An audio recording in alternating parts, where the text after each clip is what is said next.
A'udzubillahi minasyaitonirrajim. Bismillahirrahmanirrahim. Assalamualaikum warahmatullahi wabarakatuh. Semua orang boleh dengar suara saya ya? Okey, alhamdulillah. Sebelum kita pergi dengan lebih lanjut, saya buka majlis dengan umul kita Al-Fatihah. A'udzubillahi minasyaitonirrajim. Bismillahirrahmanirrahim. Alhamdulillahirabbil alamin. Ar-Rahmanir-Rahim. Maliki yaumiddin. Iyyaka na'budu wa iyyaka nasta'in. Ihdinas siratal mustaqim. Siratal ladzina an'amta 'alaihim ghairil maghdubi 'alaihim waladdallin. Okey, alhamdulillah. Bersyukur kita kehadrat Ilahi kerana dengan limpah dan kurnianya dapat kita bertemu lagi pada hari ini, pada minggu yang seterusnya, untuk siri kuliah online mingguan pada hari ini 22 Jun, di mana tajuk kita pada hari ini, di mana kuliah yang pertama yang akan dibentangkan oleh Ustaz Sinar yang bertajuk belajar ilmu akidah dalam ruqyah syariah, akan dibentangkan oleh Ustaz Sinar Ruqyah. Dan juga tajuk kedua saya mengenai pengenalan sihir yang akan dibentangkan oleh saya sendirilah. Okey, tanpa saya melengahkan masa, saya menyerahkan majlis kepada Ustaz Sinar. Terima kasih Coach. Alhamdulillah Rabbil Alamin. Bersyukur kita kepada Allah kerana dipertemukan lagi pada majlis ilmu kita pada malam ini. Diharap para peserta dapat mendengar suara saya dengan jelas. Okey, jelas.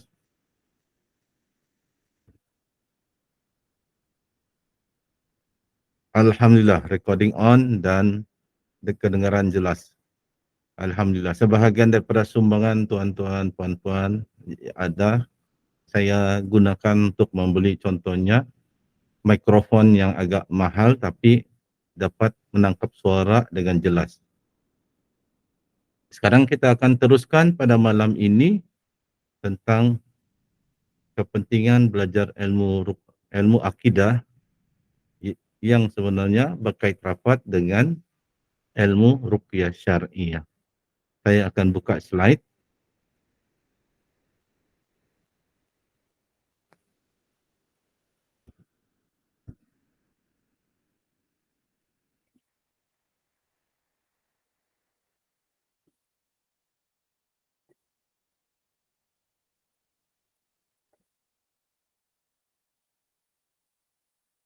Tajuk kuliah saya pada malam ini lebih kurang walaupun berbeza tajuk yang diberikan dalam grup, tetapi isinya adalah sama, iaitu pentingnya belajar ilmu akidah terutama kepada orang-orang yang belajar ruqyah syariah.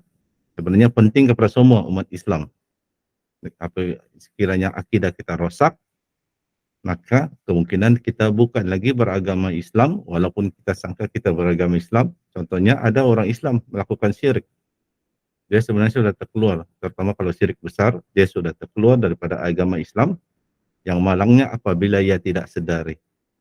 Waktu dia meninggal dunia, setelah berada di akhirat, di padang mahsyar, waktu hendak dikira, ditimbang, di mizan, dosa pahala, baru dia sedar, dia telah melakukan syirik dan tidak ada second chance.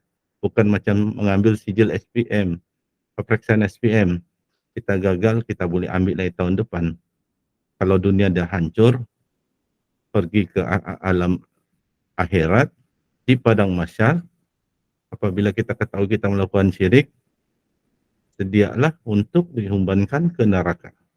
Tidak ada angkat tangan atau beritahu Allah nak dikembalikan lagi ke dunia untuk beri second chance untuk cuba berbuat baik dan memperbetulkan akidah. Malah sebenarnya kisah orang minta dikembalikan ke dunia, ada di dalam Al-Quran dan hadis.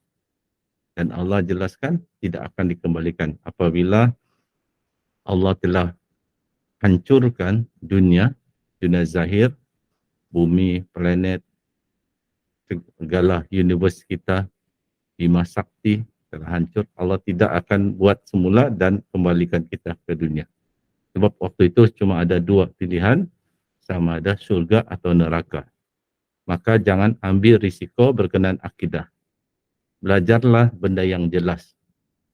Jangan dulu belajar benda-benda seperti mengenal diri. Aku di dalam dia, dia di dalam aku. Atau cuba-cuba belajar istilah kata-kata ana al-haq. Sebab ana al-haq itu maknanya aku adalah Allah. Na'udzubillah. Jadi kita kena berhati-hati. Jangan ambil risiko. Belajar dulu foundation, asas. Bila kita belajar asas, tidak mudah kita tertipu, tidak mudah kita melakukan syirik. Itulah pentingnya kita belajar ilmu akidah. Terutama dalam ruqyah syariah, sebab banyak orang mengaku mengajar pengobatan Islam atau mempraktikkan pengobatan Islam, tetapi tidak. Ada pula orang pergi minta rawatan, jelas dengan bukan Islam. Pergi ke Bomosiam. Atau ada yang pula belajar ilmu barat atau ilmu bukan Islam. Tak apa, belajar ilmu bukan Islam jika tidak bercanggah dengan syariat, tidak mengapa. Belajar perubatan, pergi ke England, belajar ilmu perubatan sampai boleh jadi doktor pakar, membedah orang, merawat orang, boleh. Tapi belajar ilmu-ilmu yang ada unsur spiritual, Reiki, law of attraction, tenaga dalam, Qigong, Qigong, dan sebagainya, maka berhati-hati. Yoga, pranayama, berhati-hati sebab ingat, sumber ilmu itu berasal daripada ajaran agama yang kita tahu ajaran agama itu tidak selaras dengan ajaran agama Islam. Yang malangnya, ada orang Islam belajar ilmu-ilmu itu dan mengatakan ilmu itu selaras dengan Islam tanpa mengupas lebih lanjut. Betulkah ya selaras? Sehingga kan banyak orang belajar dan nanti jadi masalah di akhirat. Jadi untuk kita tidak terjerumus ke dalam perangkap-perangkap akidah yang salah, yang sesat, kita kena belajarlah asas ilmu akidah. Saya akan tunjuk slide. Asas ilmu akidah ni simple, senang dan dipelajari. Kita telah belajar dari sekolah rendah lagi. 5 rukun iman Islam, 6 rukun iman. Untuk mempelajari akidah, kita kena belajarlah 6 rukun iman. Dan antara 6 rukun iman itu, yang paling utama difahami betul-betul adalah iman kepada Allah. Semua boleh mengatakan iman kepada Allah. Orang bukan Islam pun mereka mengatakan mereka beriman kepada Tuhan. Malah orang-orang bukan Islam, kalau di Sabah Sarawak, sebahagian kitab mereka menyebutkan Tuhan sebagai Allah. Cuma mereka tidak dapat sebut dengan tepat. Mereka akan sebut Allah. Mereka tidak dapat sebut tebalnya sebutan itu, Allah. Jadi apa membezakan kita orang Islam dengan bukan Islam? Yang membezakan ialah keimanan kita. Keimanan ini disebut akidah ataupun tauhid. Dan ada cara belajarnya. Yang ini yang masalah, tidak ramai yang belajar ilmu ini secara pendekatan yang berdisiplin. Kita perlu sekadar tahu dan mengatakan beriman, tahu secara ringkas, boleh. Kita lah Islam. Tapi keimanan yang rapuh. yang boleh terjerumus kepada terkeluar dari agama Islam atau melakukan syirik. Jadi kalau ingin memantapkan iman kita, kita kena belajar ilmu akidah, ilmu tauhid ni secara yang diajar para ulama, secara berdisiplin. Saya bagi contoh seperti kita belajar, seperti kita mengaji Al-Quran. Ramai kita pandai mengaji Al-Quran. Paling tidak pandai baca Al-Fatihah. Sebab Al-Fatihah adalah sebahagian daripada rukun solat. Tapi berapa ramai belajar lebih lanjut lagi Al-Quran. Ada tu dari kecil sampai dewasa bacaannya begitu-begitu juga. Banyak kesalahan. Bukanlah kita ingin belajar sampai menjadi qari, sampai lagu merdu, boleh jadi juara tilawatul Quran. Tidak semestinya, sebab tidak semua orang mempunyai suara yang merdu. Tapi kita tingkatkanlah. Dulu kita belajar mengaji Al-Quran. Kita asal kenal huruf.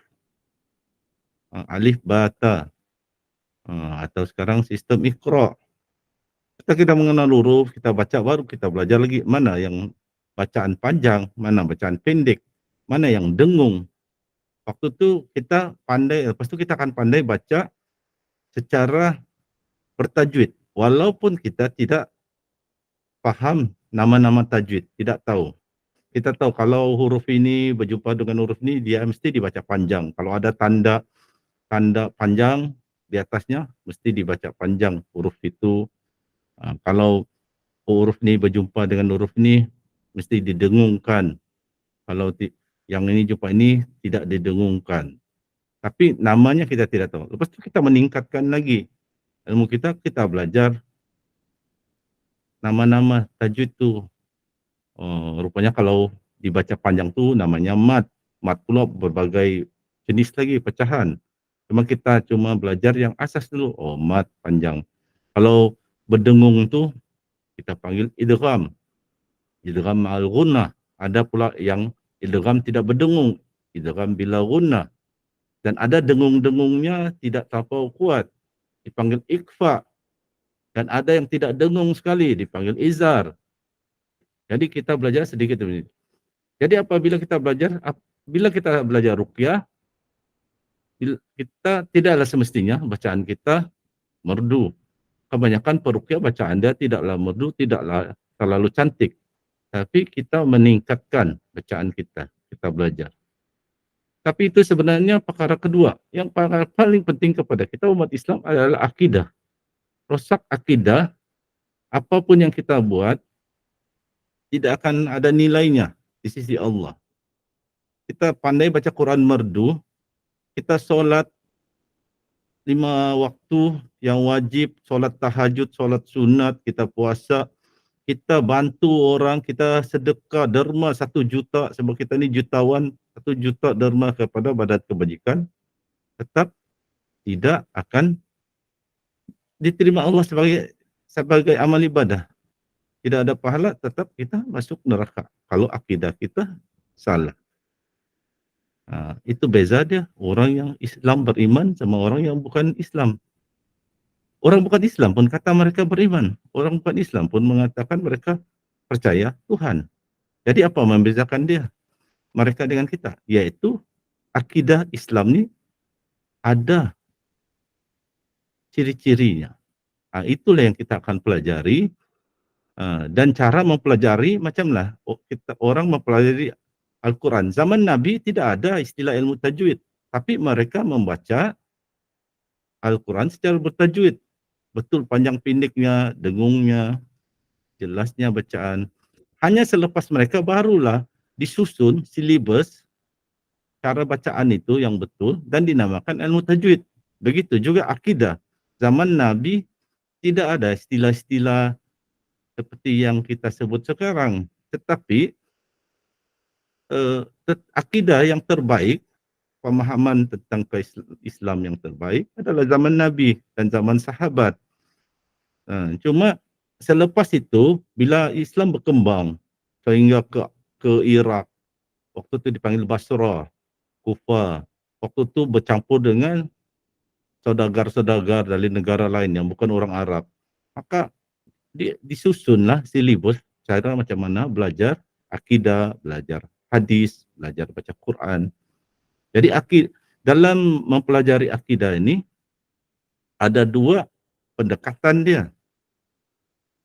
Pertama, kita kena belajar akidah ini dengan belajar 6 rukun iman. Tapi yang khusus, yang diutamakan itu belajar tentang iman kepada Allah. Belajar iman kepada Allah adalah mengenali Allah. Siapa itu Allah? Dan belajar mengenali Allah ini ada dua pendekatan. Yang setakat saya tahu ada dua pendekatan, yaitu kita belajar mengenali Allah dengan belajar sifat 20, dan satu lagi dengan belajar tauhid rububiyah, tauhid uluhiyah, dan tauhid asma wa sifat. Berkenaan kuliah yang lalu kita telah pun menerangkan tentang belajar akidah, belajar ilmu tauhid ini dengan pendekatan pembelajaran sifat 20. Boleh tonton, boleh tengok, lihat kuliah-kuliah yang lalu berkenaan ilmu akidah yang kita membincangkan secara ringkas tapi mudah paham tentang sifat 20. Sebenarnya banyak lagi boleh dikupas tapi kita ringkaskan untuk mudah paham. Sebab kuliah kita ini untuk orang-orang awam. Bukan ini kuliah daripada pensyarah universiti, profesor kepada pelajar universiti. Tapi untuk orang paham, orang awam paham supaya menghindari perkara-perkara yang bercanggah dengan akidah. Maka pada malam ini kuliah kita akan melihat pendekatan belajar akidah dari sudut pembelajaran tauhid rububiyah, tauhid uluhiyah, dan tauhid asma wa sifat. Dulu tahun 1970-an, 1980-an di Malaysia, siapa masih ingat kalau yang belajar tahun 70-an atau 80-an, di sekolah menengah telah diajar pengajian Islam, pendekatan, kalau bab akidah, pendekatan dia belajar sifat 20. Allah itu wujud, qidam, pokok. Tapi apabila masa berlalu, tahun 90-an telah mulai satu proses perubahan, tahun 2000-an, di sekolah-sekolah menengah apabila saya tengok silibus pengajian Islam telah berubah kepada mengajar akidah dengan pendekatan tauhid rububiyah, tauhid uluhiyah, dan tauhid asma wa sifat. Siapa orang awam yang masih tidak berapa paham apa perkara ini, lebih baik dengar, kaji, dan belajar. Sebab kedua-dua perkara ini pernah diajar di sekolah. Kerajaan tidak akan meluluskan silibus kalau mengajar ajaran sesat. Jadi kedua-dua ini ada diajar. Sifat 20 pada tahun 70-an, 80-an itu yang dominan. Selepas itu pada tahun 2000-an cara belajar akidah dengan tauhid rububiyah, uluhiyah, dan tauhid asma wa sifat.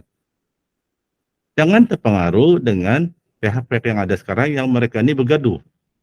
Yang bergaduh kumpulan ini dengan kumpulan itu.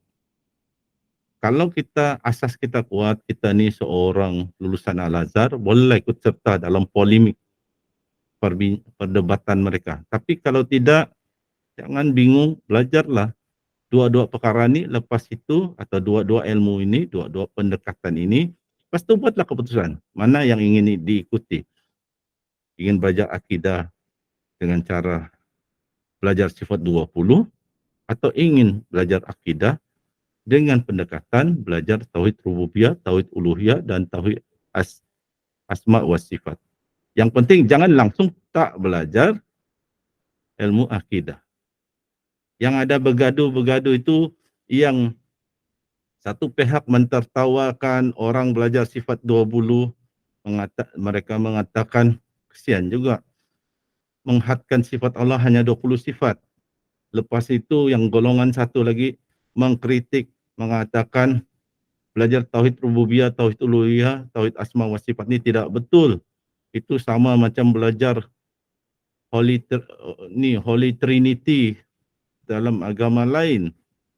itu biarkan mereka bergaduh. Dua pendekatan ini ada diajar di sekolah menengah, ada diajar di Malaysia, jadi dua ini bukan ajaran sesat.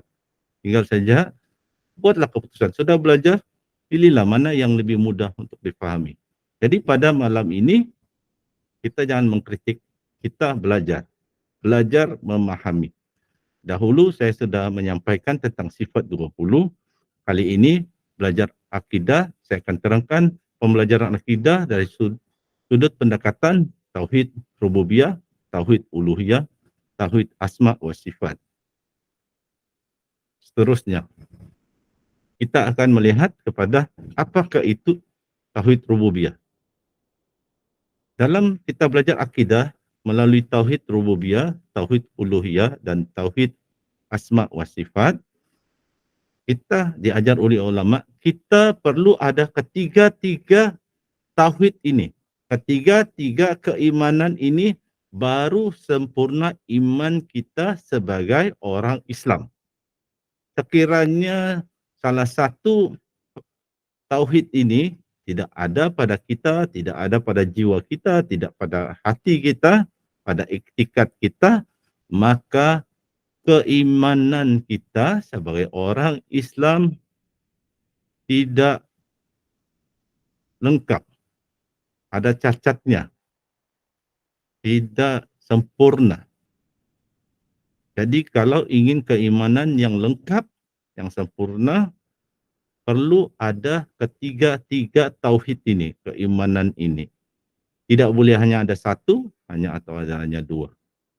Jadi kita melihat apa yang dimaksudkan dengan ketiga-tiga tauhid rububiyah, tauhid uluhiyah, dan tauhid asma wa sifat ini. Oke, pertama tauhid rububiyah.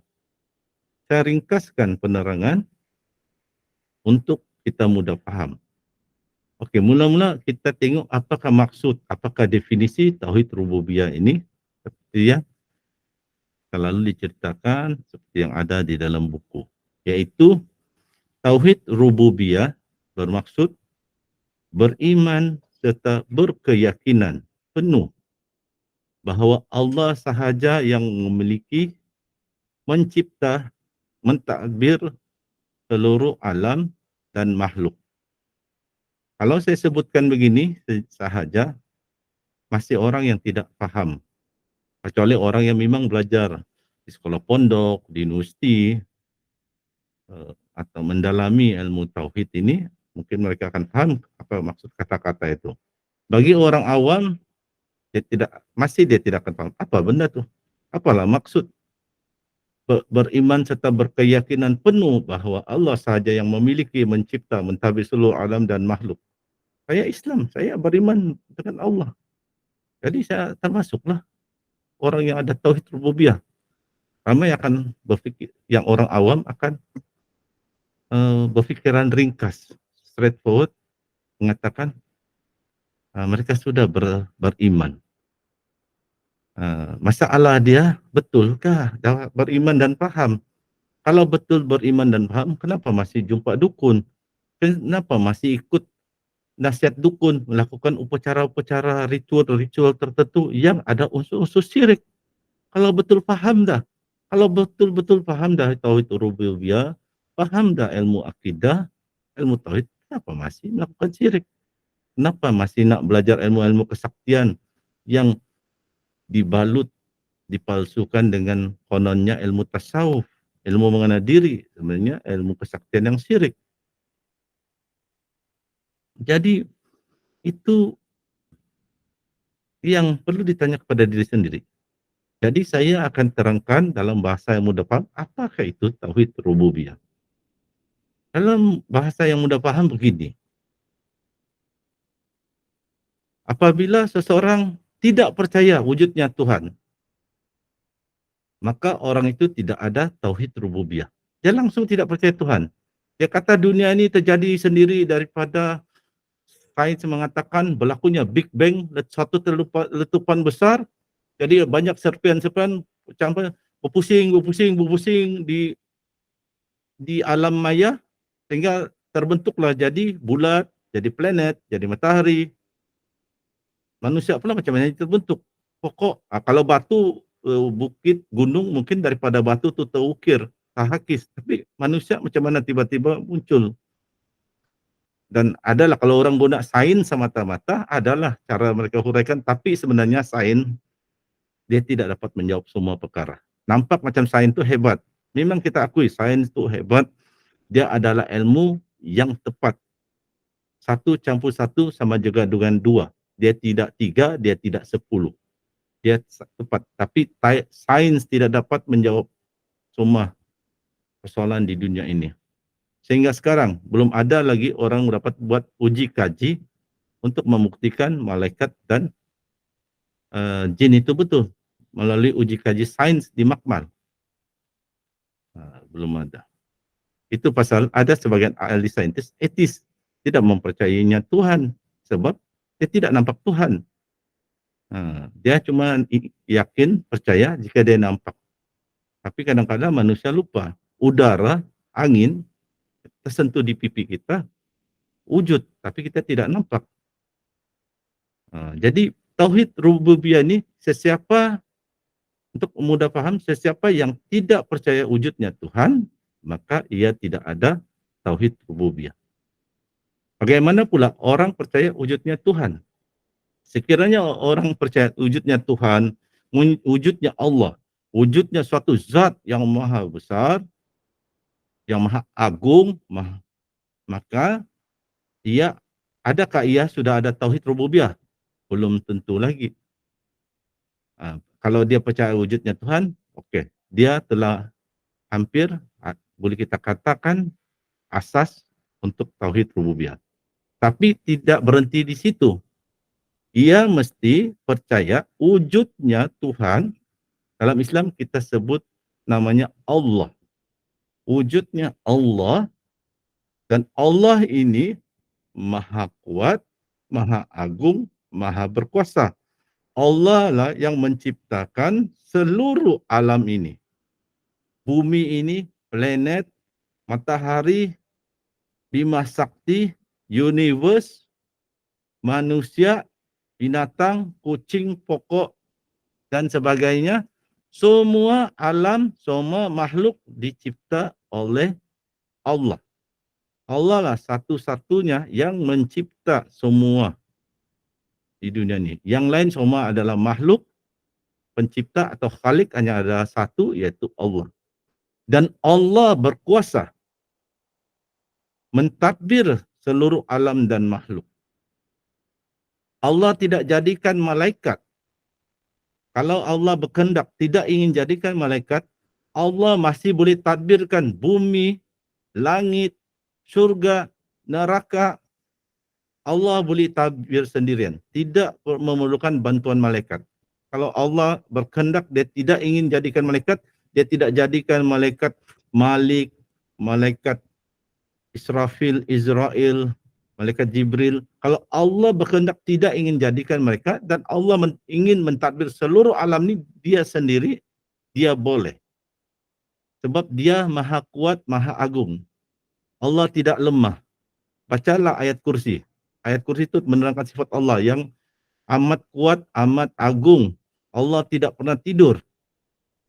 Langsung tidak lemah. Mengantuk pun sekali Allah tidak pernah. Tidur tidak pernah, mengantuk tidak pernah. Allah tidak pernah lemah. Jadi dia boleh tadbir seluruh alam ini. Itulah tauhid rububiyah. Mengiktiraf, mengakui wujudnya Allah, tapi tidak berhenti di situ. Kita percaya Allah memiliki seluruh alam ini.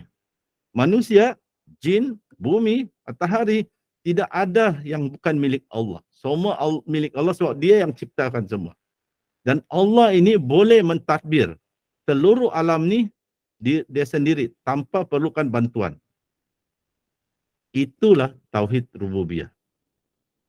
Kalau ada agama lain mengatakan ada Tuhan, tapi dia kata ada juga dewa-dewa lain yang mentadbir bumi ini, itu bukan tauhid rububiyah.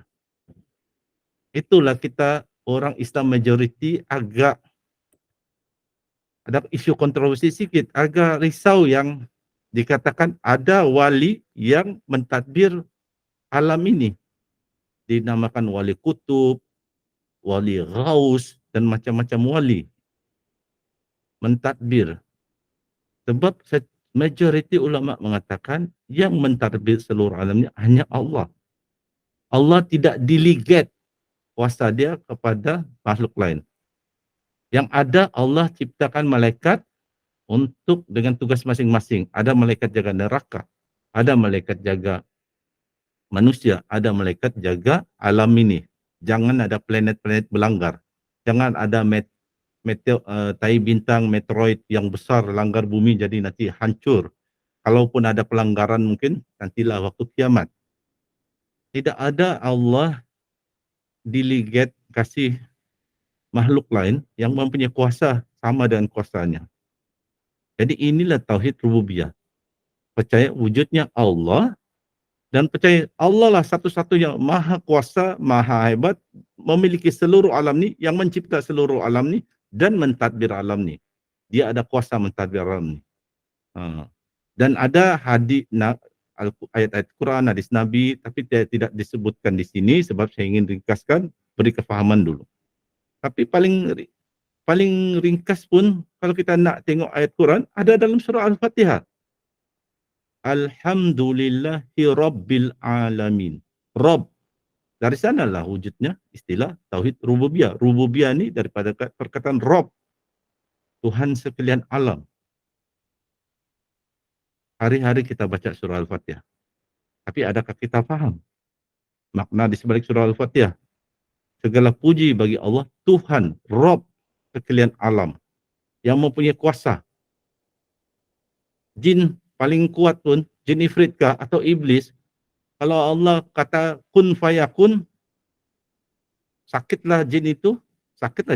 Kalau Allah kata matilah jin itu, hari ini dia mati, sampai ajal, matilah jin itu. Jadi jangan kita terlalu takut dengan jin, terlalu takut dengan ahli sihir. Sebab yang Muhammad berkuasa adalah Allah. Jin, ahli sihir pun semua di bawah kekuasaan Allah. Jadi ini yang kita kena faham, ini tauhid rububiyah. Setelah kita faham ini dan kita ada keimanan ini, tauhid rububiyah, adakah sudah mencukupi? Kita sebagai orang Islam yang beriman, tidak cukup. Orang bukan beragama Islam lain juga ada yang percaya wujudnya Tuhan. Dan ada percaya bahwa Tuhan yang menciptakan bumi ini, langit ini. Dan ada yang percaya Tuhan yang memerintah, yang mentadbir alam ini. Jadi apa bezanya mereka dengan kita? Orang Islam dengan yang bukan Islam. Yang membezakan kita adalah tauhid uluhiyah. Kita pergi pula sekarang ke tauhid uluhiyah.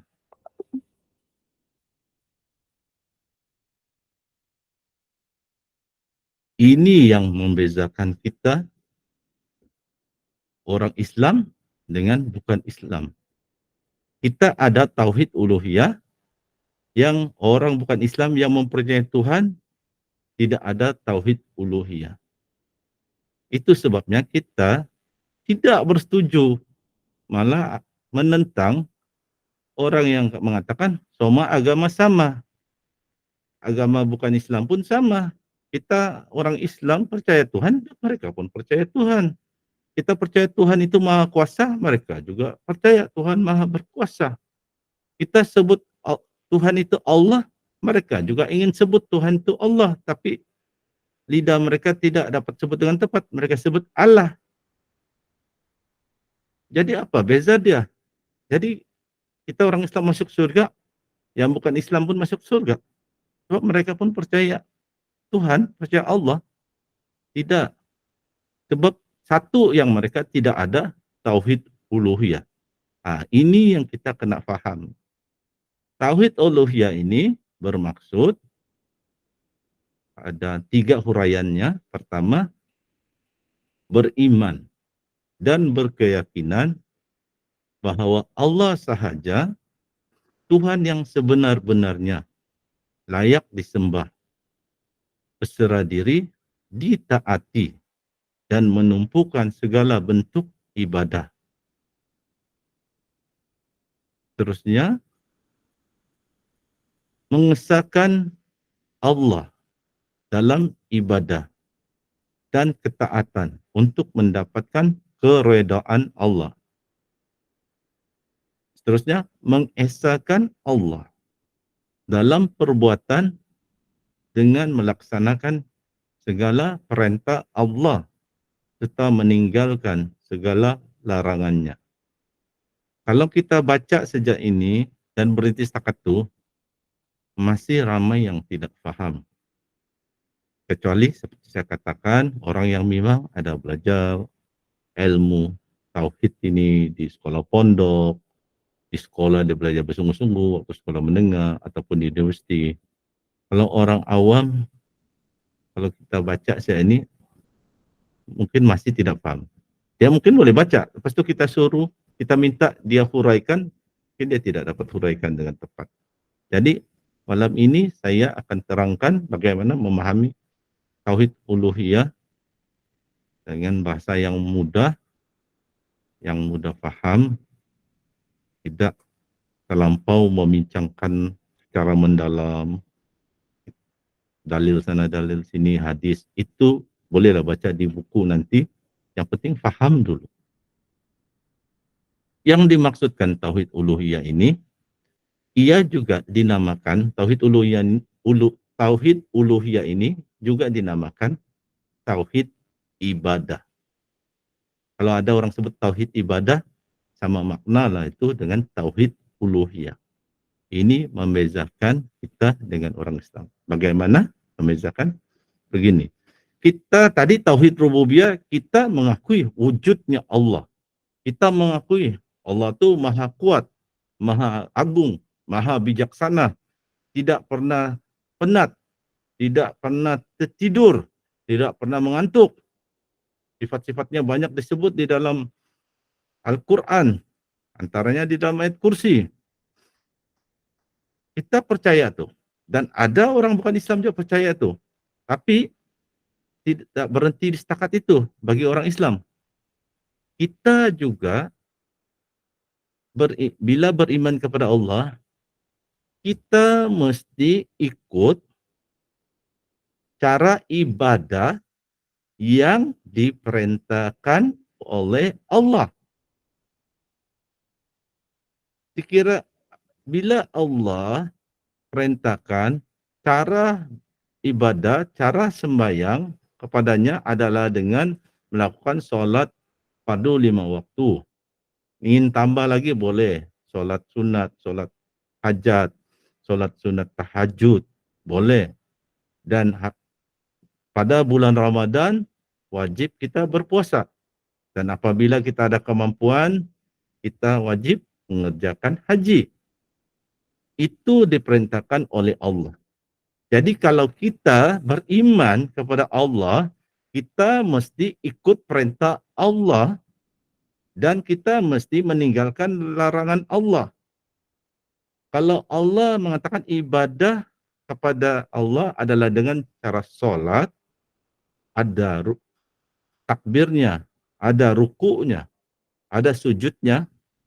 Bolehkah kita sembahyang kepada Allah menggunakan colok, pergi ke kuil, bakar kemenyan, bakar colok, pergi ke kuil, pergi ke tempat-tempat peribadat lain, buat cara sembahyang dengan bakar colok, dengan angguk-angguk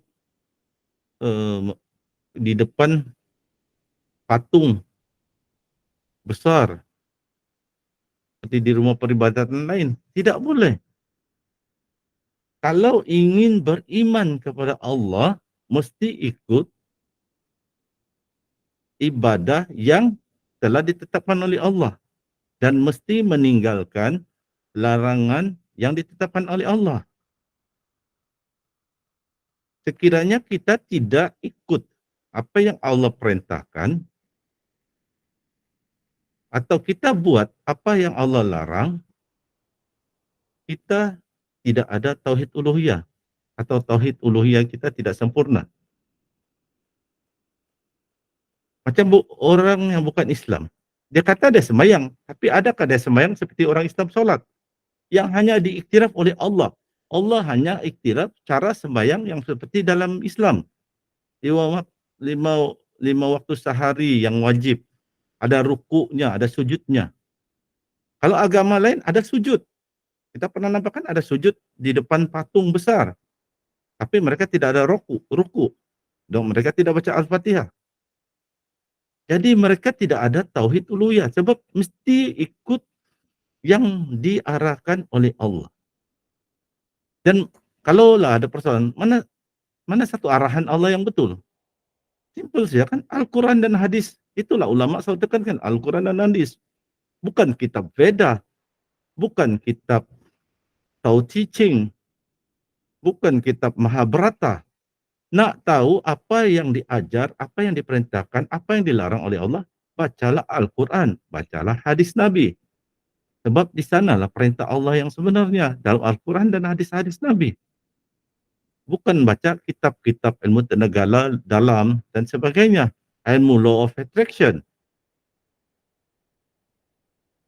Jadi untuk kita ada tauhid uluhiyah, kita mestilah beribadah dengan cara ibadah yang diperintahkan oleh Allah. Cuma kita kena faham, kita manusia, dijadikan manusia ini ada serba kekurangan, serba tidak lengkap.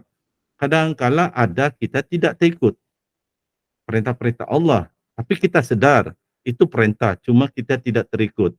Allah mengajar kita, memerintahkan kita jangan hasad dengki. Hati kita pandai hasad dengki juga. Allah mengajar sholat 5 waktu yang fardu. Ada juga kita pandai miss sholat 5 waktu tersebut. Allah perintahkan kita jangan minum arak. Tapi ada juga orang umat Islam yang kaya raya pergi ke night club minum arak. Tapi mereka ada yang tergelincir buat tuh. Mereka tahu perkara itu salah. Ada yang masih ketagi ambil nombor ekor. Dia tahu judi itu salah, cuma dia ketagi untuk berjudi. Ada isap dada, minum arak. Dia tahu salah dari segi agama Islam, tapi mereka buat. Itu dimaafkan. Semoga nanti mereka bertaubat sebelum mereka akhir hayat mereka di dunia ini. Dia masih cuma tidak sempurna. Dia tidaklah terkeluar dari agama Islam kalau dia tidak 100% perfect, lakukan semua perintah Allah dan tinggalkan semua larangan Allah. Kita manusia memang akan berlaku kesilapan. Itulah ada konsep taubat dan istighfar dalam Islam. Sebab manusia akan melakukan kesilapan. Para ustadz, para ulama pun akan melakukan kesilapan. Janganlah kita kutuk mereka terlalu teruk di media sosial. Sebab tidak ada yang maksum, perfect, tidak melakukan dosa, tidak melakukan kesilapan. Kecuali Nabi. Manusia walaupun dia ustaz, walaupun dia ulama, walaupun dia wali Allah, tidak maksum. Hanya Nabi saja maksum. Jadi mereka boleh melakukan kesilapan. Jadi janganlah apabila mereka melakukan kebaikan bagi ceramah yang bagus, kita puji melambung tinggi. Mereka tersilap berkata-kata, tersilap bertindak, terus dikutuk habis-habisan. Macam mereka ni terlampau banyak dosa-dosa besar mereka lakukan. Sederhanalah. Dengar nasihat ulama, ustaz, ambil pelajaran. Kalau mereka buat silap, tidak perlu kita kutuk, kita doakan semoga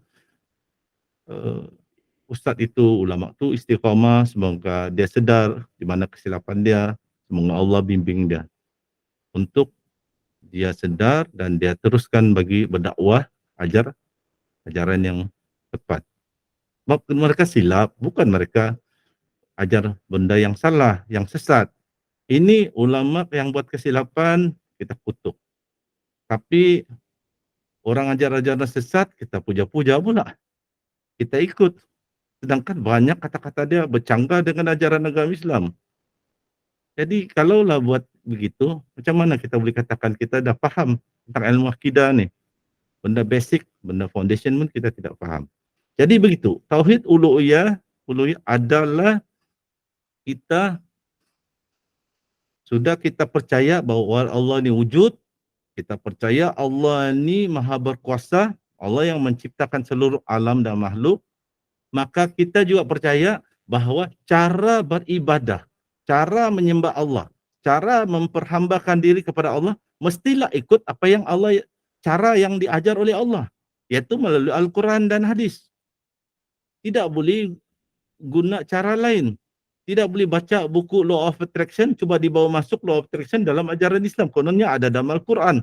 Kononnya kita boleh berfikir cara Law of Attraction. Betul kah tidak ada bercanggah dengan Al-Quran, hadis? Tidak boleh kita bawa masuk ilmu-ilmu di luar yang bercanggah dengan ajaran Islam.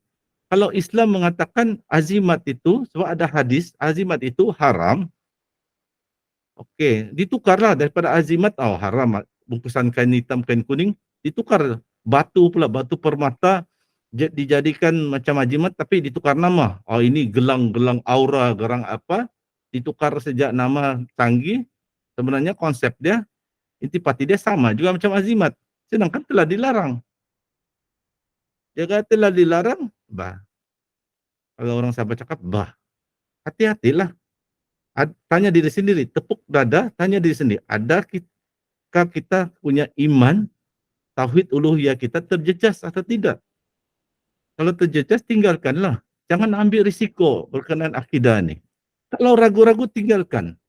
Ragu-ragu, betul ke ni? Betul ke ni azimat ni haruskah haram? Ragu-ragu, tinggalkan. Sebab ada lagi yang lebih baik. Merawat, kalau sakit, baca Al-Quran. Itu meyakinkan. Tidak ada ulama kata baca Quran ni haram, salah. Malah boleh untuk merawat. Ulama telah mengatakan boleh untuk digunakan untuk merawat. Dan ini ada kaitan dengan nanti tauhid asma wa sifat. Ya, sekarang kita akan pergi tauhid asma wa sifat. Okey, tauhid asma wa sifat ini apabila dua-dua tadi perkara keimanan kita teguh, maka menyempurnakan keimanan itu adalah tauhid asma wa sifat. Asma ini maksudnya nama, sifat ini adalah sifatlah dan merujuk kepada asma Allah, nama Allah, sifat Allah. Jadi tauhid asma wa sifat bermaksud pengakuan serta penyaksian penuh yakin, juga pasti, tiada keraguan, pasti terhadap segala nama Allah yang sempurna, sebagaimana yang dinyatakan dalam Al-Quran dan hadis Rasulullah SAW. Dan juga berpegang serta berkeyakinan penuh yakin, tak boleh separuh-separuh yakin, 40% yakin, 50% yakin, 60% yakin, tidak boleh, mesti penuh 100%. Berpegang serta berkeyakinan penuh bahawa Allah sememangnya memiliki nama yang mulia serta bersifat dengan segala sifat yang penuh kesempurnaan. Allah kuat, tapi bukan sekadar kuat. Makhluk pun ada yang kuat, tapi ada kelemahan. Saya mungkin black belt, taekwondo kah, karate. Saya boleh kasih kalah orang, tapi satu masa saya akan kalah juga. Mike Tyson dulu, juara boxing, tumbuk orang, tidak sampai satu round, orang dah tumbang KO.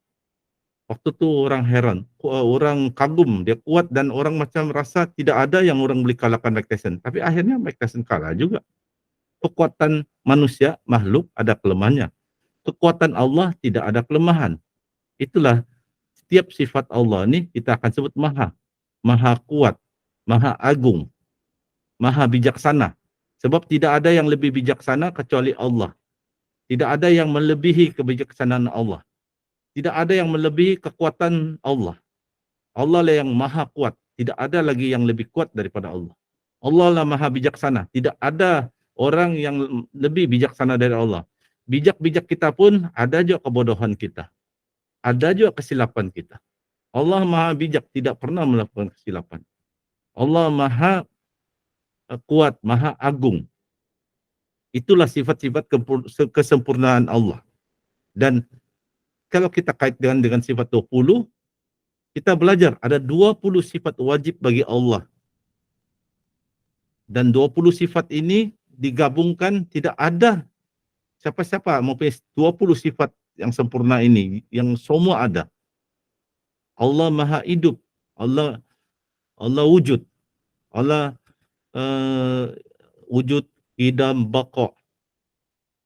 Kita pun manusia wujud, tapi siapa yang wujudkan kita? Allah. Dan kita boleh mati, Allah tidak boleh mati, tidak akan mati. Allah, sebab sifat Allah baqa, ia berkekalan, tidak ada permulaan dan tidak ada pengakhiran. Dari dulu dia wujud sampai bila-bila dia akan wujud. Dia baqa. Kita sudah makhluk semua, walaupun ada yang mengaku Tuhan seperti Fir'aun, dia mati juga. Iblis macam mana kuat pun ada kelemahan dia. Ifrit macam mana kuat pun ada kelemahan. Ahli sihir macam mana kuat pun, ahli sihir siam ada kelemahan. Yang tidak ada kelemahan, sifat-sifat yang sempurna adalah Allah. Jadi kita mesti yakin sifat-sifat Allah ni wujud, qidam, baqa. Semua sifat-sifat Allah ni yang wajib kita perlu yakini 100%. Dan juga kita yakin bahwa Allah ni mempunyai nama-nama yang indah, yang selalu disebut Asmaul Husna. Dalam hadis, nama itu ada 99. Tapi ulama mengatakan nama Allah bukan hanya 99. Cuma yang diketahui manusia 99. Yang diketahui makhluk lain selain manusia seperti malaikat lebih daripada 99.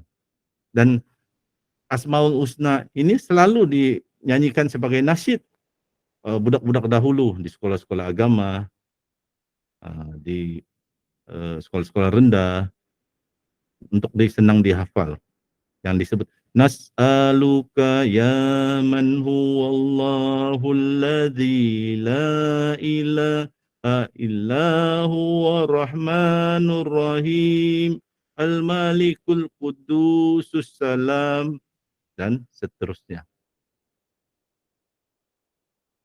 Dan untuk kita ada tauhid asma wa sifat ni, kita kena yakin penuh dan percaya Allah mempunyai nama-nama yang indah, Asmaul Husna, dan mempunyai sifat-sifat yang sempurna. Dan nama-nama yang indah ini kita kena hati-hati, sebab ada ajaran sesat pun guna juga nama-nama Allah yang indah. Cubalah baca manzil. Ada sebagian manzil tu mengatakan, serulah Allah, serulah Ar-Rahman. Dengan nama mana saja yang anda seru, karena Allah mempunyai beberapa Asmaul Husna. Dan tinggalkan orang yang sesat cara menyebut nama Allah. Ada orang buat azimat tulis nama Allah. Lepas tu digabungkan dalam tulisan-tulisan ada nama Allah tu digabungkan dengan nama anjing, ditulis nama setan, nama-nama setan. Itu yang sesat. Jadi tinggalkan. Kita belajar Asmaul Husna yang betul, yang kefahaman betul. Kita kena faham apa tu Ar-Rahman, Ar-Rahim, bagaimana memahami. Apakah nama-nama Allah ini berkaitan dengan sifatnya. Ar-Rahman, Ar-Rahim, Maha Penyayang, Maha Pengasih, Al-Ghafur, yang memberi ampunan. Kita belajar tu dengan cara belajar pemahaman yang betul, yang ikut syariat. Jadi saya tidak akan sebut hadis-hadis banyak, tapi untuk yang tauhid sifat asma wa sifat ini ada satulah saya petik satu hadisnya, yaitu yang memang kita digalakkan untuk belajar nama-nama Allah yang indah, Asmaul Husna. Hadis itu seperti yang tertera di slide, yang bermaksud sesungguhnya Allah mempunyai 99 nama, yaitu 100 kurang 1. Sesiapa yang menghafaznya akan masuk surga.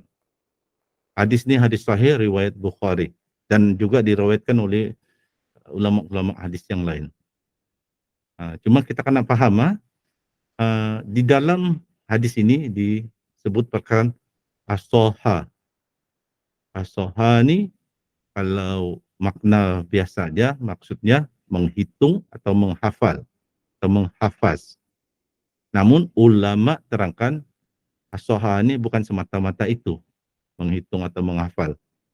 Boleh kita hitung dan kita hafal lah 99 Asmaul Husna. Alhamdulillah, bagus. Mungkin dengan kita hafal itu itu sebagai asbab kita nanti akan dapat pahala yang banyak, dapat masuk surga. Cuma ulama menghuraikan lebih lanjut lagi, menerangkan bahwa asoha, itu menghafal atau menghitung dalam hadis tersebut juga maksudnya mengetahui asmaul husna, nama-nama Allah itu, dan juga menghafalnya. Nah, kita hafal macam tadi.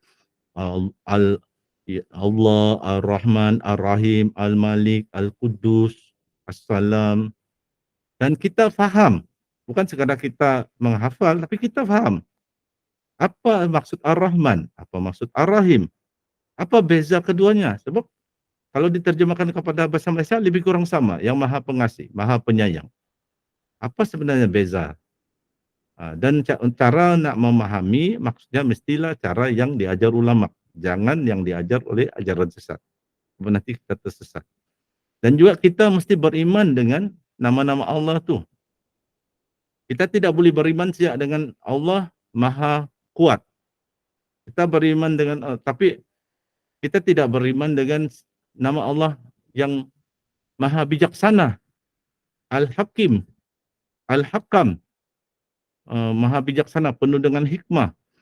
Sebab kita anggap Tuhan ni bodoh. Salah tu, na'udzubillah. Kita mesti terima semua 99 nama Allah tu, kita kena faham dan kita kena beriman. Tidak boleh kita kata Allah Maha Kuat.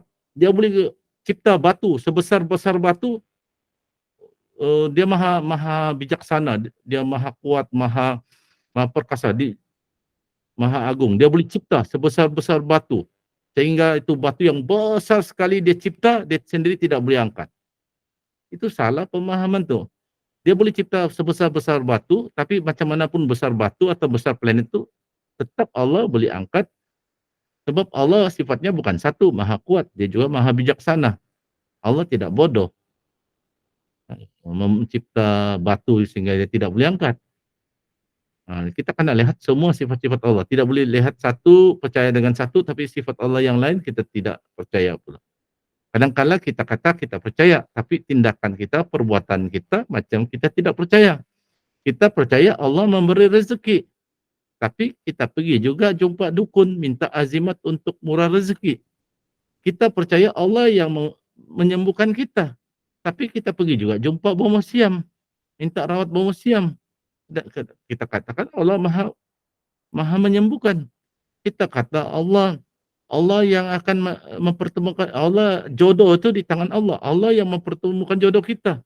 Tapi terlambat, Allah takdirkan lambat sikit kahwin, dah pergi kepada dukun-dukun yang menyamar sebagai ustaz, minta supaya cepat, kononnya hampir dapat jodoh.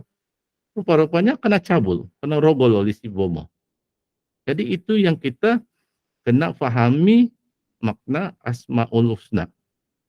Seterusnya saya sambung tadi ayat saya belum habis baca. Kita mestilah memahaminya, beriman dengan nama-nama Allah, menghayati nama-nama Allah, menjaga batasan kemuliaan nama-nama Allah, serta menggunakannya atau beramal dengannya ketika berdoa kepada Allah.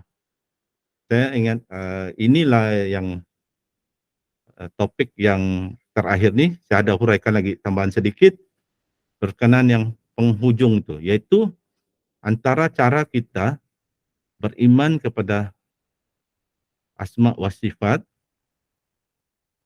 kemudian nama-nama Allah tu kita gunakan atau beramal dengannya ketika berdoa kepada Allah. Lihat ayat yang ujung tu. Jadi kita kena gunakan nama-nama Allah ni dalam berdoa. Dan sebenarnya ada sudah kita amalkan. Ada yang mungkin tidak perasan. Sebagai contoh, doa Bismillahirrahmanirrahim kita sebut nama Allah. Bismillahirrahmanirrahim la yadurru ma'asmihi syai'un fil ardi wala fis sama'i wa huwas samiyyul alim. Di sana kita sebut nama Allah, Bismillah. Kita sebut nama Allah iaitu yang penghujung tu, Sami'ul Alim. Allah Maha mendengar dan Allah Maha mengetahui. Sifat Allah dan juga sebahagian daripada nama Allah. Antara contoh doa lain, Ya Hayyu Ya Qayyum bi rahmatika astaghits. Ya Allah, ya Hayyu Ya Qayyum, wahai Tuhan yang maha hidup, maha berdiri sendiri, maha mengurus tadbir makhluknya, dengan rahmat-Mu aku memohon pertolongan. Kita sebut nama Allah, Ya Hayyu Ya Qayyum, dan kita sebut juga sifat Allah dengan rahmat-Mu, sifat Allah yang mempunyai rahmat kepada makhluk ciptaannya. Jadi banyak doa-doa ada menyebut sifat-sifat dan nama-nama Allah. Yang biasanya di dalam doa-doa hadis Nabi. Kalau doa-doa buatan sendiri belum tentu ada sebut nama Allah atau sifat Allah. Malah mungkin ada diselitkan menyuruh nama-nama jin. Jadi kalau ingin selamat, bacalah doa-doa dari hadis Nabi, dan dalam doa itu memang biasanya ada disebut nama-nama Allah.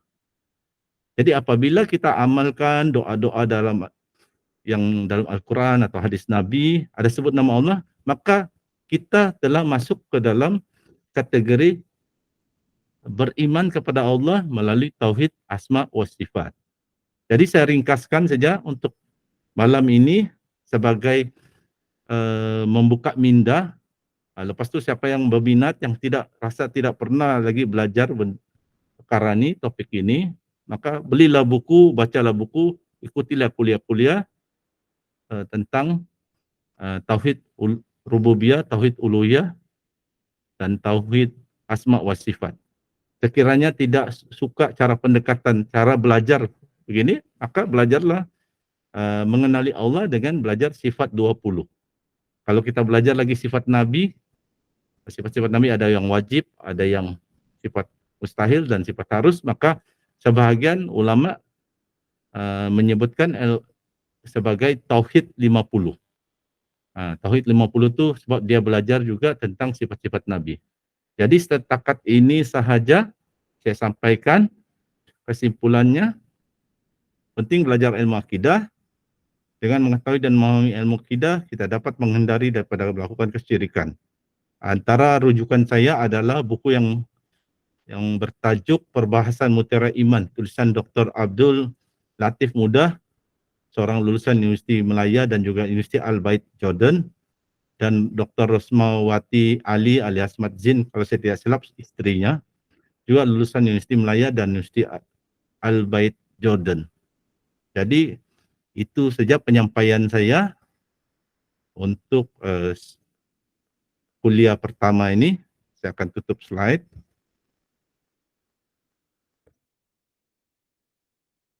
Maka selesailah sudah penyampaian kuliah saya untuk sesi saya, yaitu berkenaan dengan pentingnya belajar ilmu akidah. Maka dengan ini saya akan serahkan semula majlis ini kepada moderator dan juga panel penceramah kita, sahabat saya, Coach Kamarul Azli. Silakan Coach. Okey, terima kasih kepada Ustaz Sinar. Alhamdulillah, Masya Allah, Tabarakallah.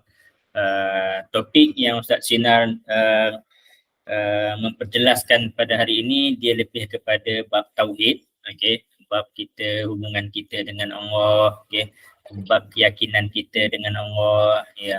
So apa yang menarik sepanjang kursus online kita ni, tidak semestinya kita hanya fokus kepada bab perawatan semata-mata, tapi sebaliknya kita juga akan berbincang dan bercakap mengenai bab tauhid lah, okey. Sebab ruqyah ni dia bukan semata-mata untuk rawatan, okey. Sebab tu selalu saya cakap untuk buat rawatan tu mudah saja, tapi untuk kembalikan tauhid seorang pesakit tu terhadap Allah, keyakinan dia terhadap Allah, itu yang lebih sukar. Okey. Okey, untuk tajuk saya pada hari ini,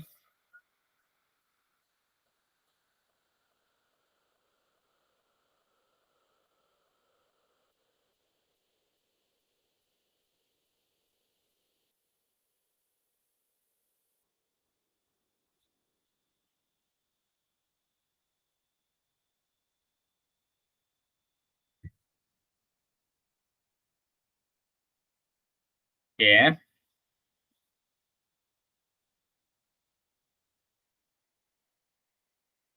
sekejap.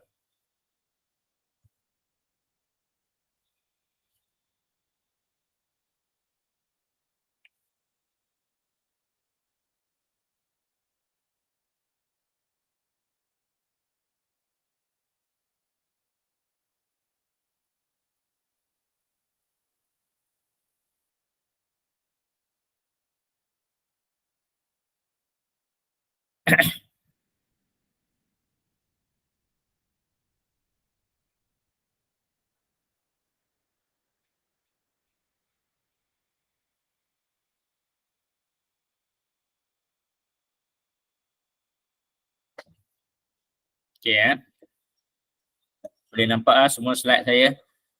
Kalau slide saya tak berubah nanti tolong maklumkan kepada saya lah. Okey.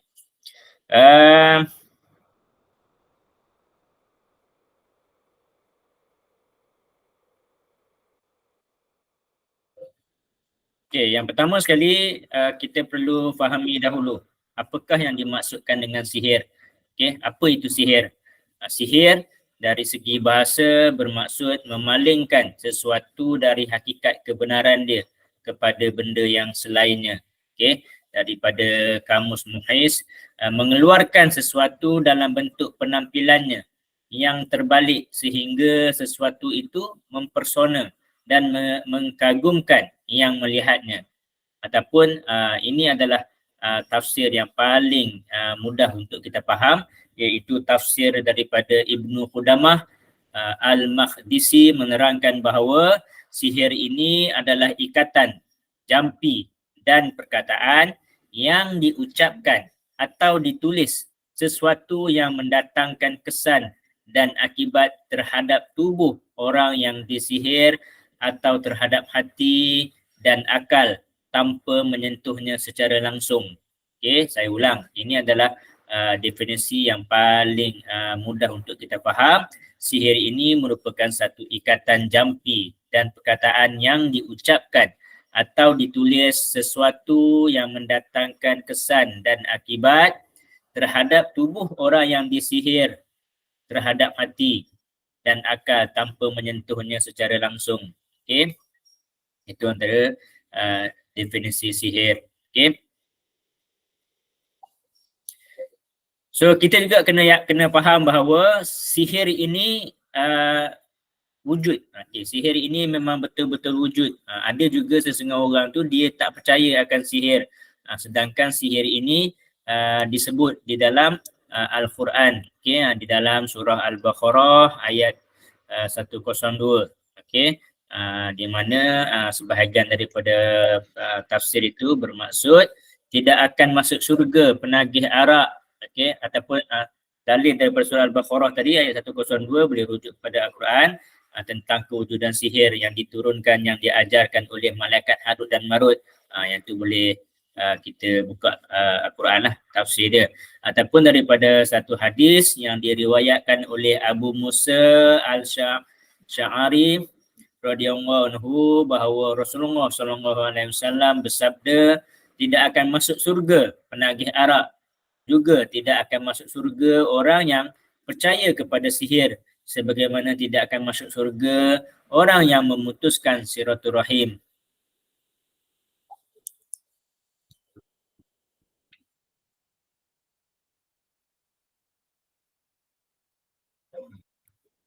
Okey, ini pula cara-cara tukang sihir untuk mendatangkan jin.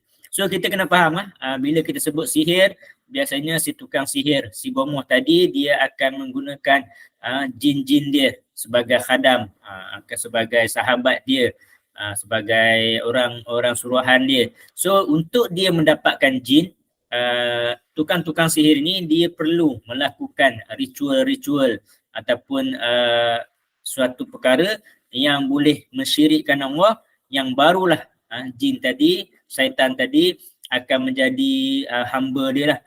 Jin dan syaitan ni dia tak akan mudah-mudah untuk menjadi hamba ataupun suruhan kepada tukang sihir ni. So biasanya dia akan bersumpah dengan nama jin dan syaitan. Ini memang paling bermula dengan itulah.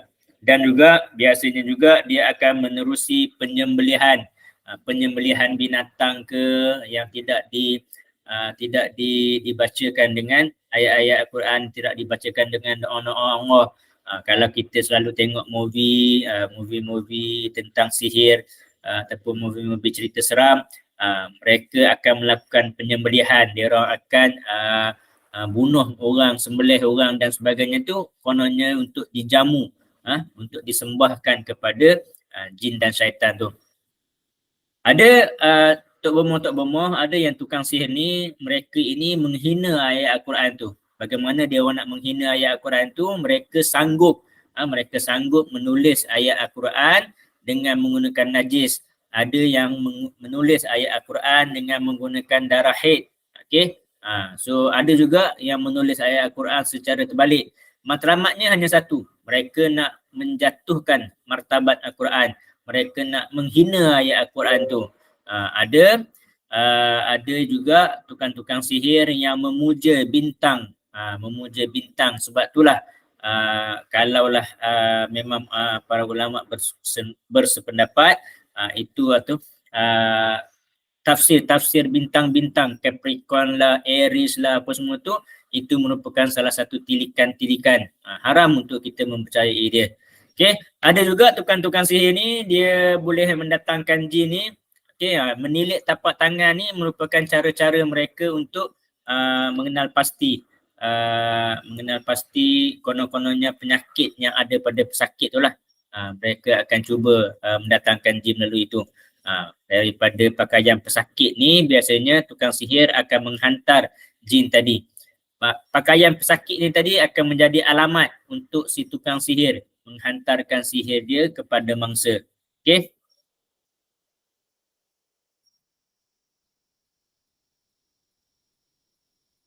Okey. Apa ciri-ciri kita diganggu oleh kita terkena sihir? Okey, ini adalah antara ciri-ciri umum kalau kita ada gangguan jin. Nanti baru saya akan spesifikkan lebih sikit mengenai ciri-ciri kalau terkena sihir. Secara umumnya kalau orang tu terkena gangguan jin, dia akan ada gangguan dari segi emosi. Okay, emosi dia tidak stabil, dia selalu panah baran, dia ada was-was yang terlalu berlebih-lebih, sentiasa rasa cemas, ketakutan. Kalau penyakit moden ni dia ada anxiety yang kuat, okey, khawatir berlebihan, okey, gangguan kepada ibadah dia. Ini ciri-ciri umum gangguan jin dahulu, okey. Dia ada gangguan pada ibadah dia, selalu lupa rakaat, tidak khusyuk, okay, selalu tertarik kepada maksiat. Time nak baca Al-Quran dia rasa mengantuk. Bila kita baca ayat ruqyah juga sering menguap dan mengantuk.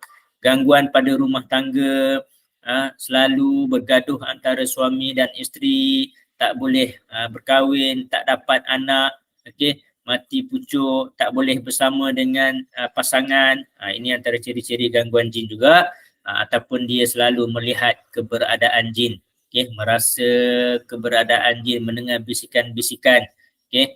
Ada pada fizikal dia pula, kalau ada gangguan jin ni dia selalu rasa berdebar-debar, sesak nafas, okey. Bila masuk petang ke malam, dia akan sesak nafas, pening berat di bahagian pundak belakang dia, okey. Di saat tidur, orang yang ada gangguan jin, dia selalu kena tindih, mimpi-mimpi seram, okey, dikejar jin, dikejar hantu, mimpi dibunuh. Ini antara ciri-ciri umum yang melibatkan tanda-tanda kita ada gangguan jin. Okey, namun secara spesifik, orang yang ada terkena sihir, biasanya dia akan bermimpi ular. Okey, ular hitam. Biasanya orang yang ada terkena sihir, dia akan mimpi ular hitam. Ular hitam ini melihat dia sahaja, ataupun ular hitam ini mula mengejar dia sahaja, ataupun ular hitam ini membelit dia, ataupun ular hitam ni patuk dia. Okay. Biasanya secara, ini bukanlah kata, ini pengalaman perawat lah, dan juga dicatat oleh dalam kitab-kitab Syekh Wahid dan sebagainya. Tanda orang tu terkena gangguan sihir banyak bermimpi ular hitam. Tak kira lah ular hitam tu tengok sahaja ke, ular hitam tu kejar ke, belit ke, patuk ke. Selain daripada ular hitam, biasanya yang terkait dengan sihir juga mimpi binatang-binatang buas. Binatang buas tu macam mana? Mimpi singa, mimpi harimau, mimpi buaya. So tengoklah buaya tadi, singa tadi tu kejar dia ke, gigit dia ke. So kalau lah tadi kita mimpi ular tu kita baru nampak, mungkin ini pendapat saja, mungkin gangguan sihir tadi baru nak kena kepada pesakit. Kalau ular tadi dah mula membelit, maka mungkin kesan-kesan sihir dah mula terkesan kepada si pesakit. Dan biasanya kalau dah mimpi dipatuk ular, maka kesan-kesan sihir itu sudah mula memberi kesan kepada si pesakit.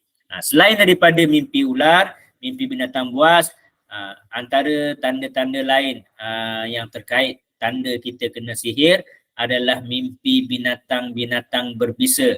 Mimpi binatang berbisa ni termasuklah mimpi lipan, kalajengking, bisa-bisa ular. Itu antara bisa-bisa lah, benda-benda tajam, benda-benda yang miang buluh ke, kaca ke, jarum ke. Ini antara mimpi-mimpi juga tanda-tanda terkena sihir. Cuma kalau mimpi benda-benda berbisa tadi, kalajengking, lipan, ulat bulu, mimpi jarum, mimpi miang buluh, kaca ni biasanya dia lebih kepada sihir yang berbentuk santau, yang berbisa, sihir yang bentuk berbisa. Ini adalah simptom-simptom awal.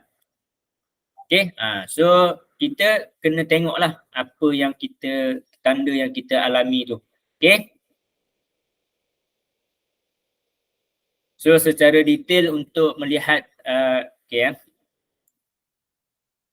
okay, dalam kalau kita merujuk kepada kitab Syekh Wahid, kitab karangan Syekh Wahid Abdul Salam Bali, Syekh Wahid ada memecahkan beberapa jenis-jenis sihir. Jenis-jenis sihir ni dihuraikan oleh Syekh Wahid mengikut gangguan yang macam mana. Seperti yang kita biasa selalu dengar, sihir tafrik, sihir pemisah, di mana matlamat dia adalah untuk mencerai-beraikan, menghancurkan hubungan ibu ayah. Dia akan memisahkan pasangan suami isteri, dia akan menghancurkan perniagaan, perhubungan perniagaan. Ini antara ciri-ciri sihir tafrik. Okay. Sihir mahabbah. Sihir mahabbah ni ataupun dikenali sebagai sihir pengasih. Biasanya ini rasa cinta, rasa rindu yang meluap-luap kepada seseorang. Ini yang kita kadang-kadang kita calik minyak dagu ke, dia jadi rasa kerinduan yang terlalu melampau. Malah ada yang rasa gairah seksual yang membuak-buak. Okay. Ini antara sihir pengasih, sihir mahabbah. Teringatkan seseorang, bila dia mimpi ke dia asyik nampak muka orang tu je. Sedangkan dia sendiri dah ada pasangan lain tapi dia sentiasa teringat akan seseorang tu. Okay. Sihir khumul, sihir gila. Sihir khumul ni dia akan buat si pesakit tu terganggu dia punya pemikiran dia, yang mana dia dah tak boleh nak berfikir secara normal lah, menjadi gila lah. Okay. Di mana jin tadi dia akan bersarang lah, dia akan bersarang di otak dia, ganggu pemikiran dia, dia tak boleh nak buat keputusan, dia tak boleh nak fikir, dia jadi tak tentu arah hidup dia. Okay. Itu adalah sihir gila. Ataupun ini juga yang banyak berlaku, sihir hawatif, iaitu sihir bisikan, di mana orang yang terkena sihir hawatif ni dia akan sentiasa mendengar bisikan-bisikan, mendengar suara-suara yang mungkin suara-suara fitnah. Suami dia pergi kerja, mungkin balik lambat sikit, tapi bisikan-bisikan dia tu, suami dia ni ada perempuan lain, suami dia curang. Ini antara yang selalu berlaku. Ada juga kes-kes bisikan hawatif ni untuk dia rasa macam nak cekik pasangan dia, nak bunuh pasangan dia, nak tumbuk pasangan dia, nak jadi marah dan sebagainya.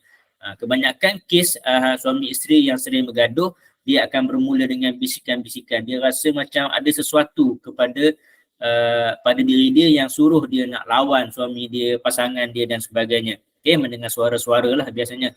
Okay. Sihir pengendali, sihir jahat ini menyerang gadis-gadis yang mampu mengendalikan menarik wanita ini ke jalan ke arah dukun. Dia macam pukau, sihir pukau. Okey, dia akan buat orang tu jadi terpedaya. Dengan sihir pukau ni dia buat kita bagi jadi serahkan duit dan sebagainya. Ini banyak juga berlaku. Orang duduk kedai makan kena hembus dengan asap rokok, tiba-tiba terus ambil duit, bagi duit dan sebagainya. Okey, sihir ini yang juga agak famous dan paling banyak berlaku, sihir ta'tiluz zawaj, sihir penghalang jodoh, di mana biasanya pesakit yang terkena sihir ni akan terhalang jodoh dia. Dia rasa nak berkahwin dengan orang, tiba-tiba rasa tak jadi. Dia rasa suka dekat orang, tiba-tiba orang tu pula tak suka kat dia. Orang tu suka kat dia, dia pula yang tak rasa suka pada orang tu. Biasanya orang yang terkena sihir ni, di peringkat awal dia mula-mula nak berkawan tu okey je. Tapi bila dia dah mula rasa macam nak lebih serius untuk berkahwin, pada saat tu dia mula terganggu, dia jadi tak ada mood terhadap pasangan dia, hilang rasa sayang, malah dia nampak pasangan dia tu macam muka buruk dan sebagainya, untuk halanglah, untuk ganggu daripada mereka daripada terus kahwin. Okey. Sihir marid ni sihir yang membuatkan si pesakit tadi menjadi sakit, ataupun banyak yang kita tengok macam dia ada sakit-sakit misteri, sakit kulit yang tiba-tiba kulit dia merekah, merah dan sebagainya, ataupun perut kembung ataupun yang kita kenali sebagai busung. Ini antara contoh-contoh sihir marid, sihir penyakit. Okey, dia akan buat kita jadi sakit lah. Okey, dia akan buat kita jadi sakit. Ada macam tiba-tiba bengkak di perut, bengkak di anggota-anggota badan. Biasanya ada yang kes saya pernah jumpa bengkak di kaki dia jadi bengkak. Okay. Alhamdulillah lepas kita buat rawatan ruqyah, dia akan nampak perubahan itu semakin surut bengkak dia tu. Ini juga sihir yang berlaku hanya kepada pesakit wanita, iaitu sihir nazaf ataupun sihir pendarahan, di mana gangguan jin daripada tukang sihir ini akan mengganggu kitaran darah haid si pesakit. Ada yang saya jumpa, pernah saya jumpa 3 tahun darah haid tak berhenti-henti. Dia berhenti tapi dia baru darah haid baru berhenti, datang 2-3 hari, berhenti sekejap 2-3 hari, ada balik darah haid. Ada 2-3 hari darah turun, nanti dia stop sekejap. Stop dalam sehari 2, turun balik darah haid. Begitulah berlarutan. Ada yang pernah kes saya jumpa 3 tahun masih darah haid turun. Dah pergi ke hospital, dah cek, dah makan ubat untuk berhenti darah, tetap darah tu masih turun. So ada 2. Kalau bab perempuan ni dia ada 2 tadi, darah haid yang turun tak berhenti-henti. Ada juga kes darah haid yang turun sehari je. Darah haid datang tiba-tiba dah hilang. Ada juga kes yang jin tadi makan darah haid tu tadi. So yang menyebabkan darah haid tu macam datang sehari setitik je terus hilang. Okay. Sihir yang seterusnya, jenis sihir yang seterusnya iaitu sihir rob, sihir ikatan, di mana sihir ini dia akan mengganggu pasangan-pasangan suami isteri, di mana pasangan suami isteri ini terhalang daripada nak buat hubungan bersama. Mungkin di peringkat awal ada rasa gairah untuk bersama dengan pasangan, tapi disebabkan kena sihir ni, tiba-tiba nafsu mereka menjadi hilang. Okey. Sihir yang seterusnya juga terkait dengan seksual juga, sihir adamul injab ataupun sihir kemandulan, di mana sihir ini boleh terkena kepada pasangan kita, suami atau isteri, di mana sukar untuk mendapatkan anak. Tak kira lah sihir itu terkena pada lelaki pun boleh, pada perempuan juga boleh. So ini antara contoh-contoh jenis-jenis sihir yang dijelaskan oleh Syekh Wahid di dalam kitab beliau. Okey. Tapi kalau kita kalau kita ada membaca buku Dr. Said, jenis-jenis sihir ni lain pula dia punya pecahan-pecahan dia. Okey. So untuk minggu ni saya hanya setakat ini dahulu. Okey, saya memberi setakat ini dahulu, jenis-jenis sihir ini sahaja dulu. Untuk minggu kelas yang lain nanti baru saya akan masuk ke topik-topik lain. Okey. Untuk kuliah untuk minggu ni, topik ni pun hanya sekadar pengenalan sihir, cukup untuk hari ini. InsyaAllah kita buka kepada sesi soalan, sesi soal jawab, yang mana kalau ada soalan boleh bertanya, untuk di ruangan mesej pun boleh, ataupun nak bercakap secara langsung juga boleh.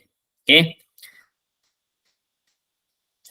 Macam mana nak tingkatkan? Okey.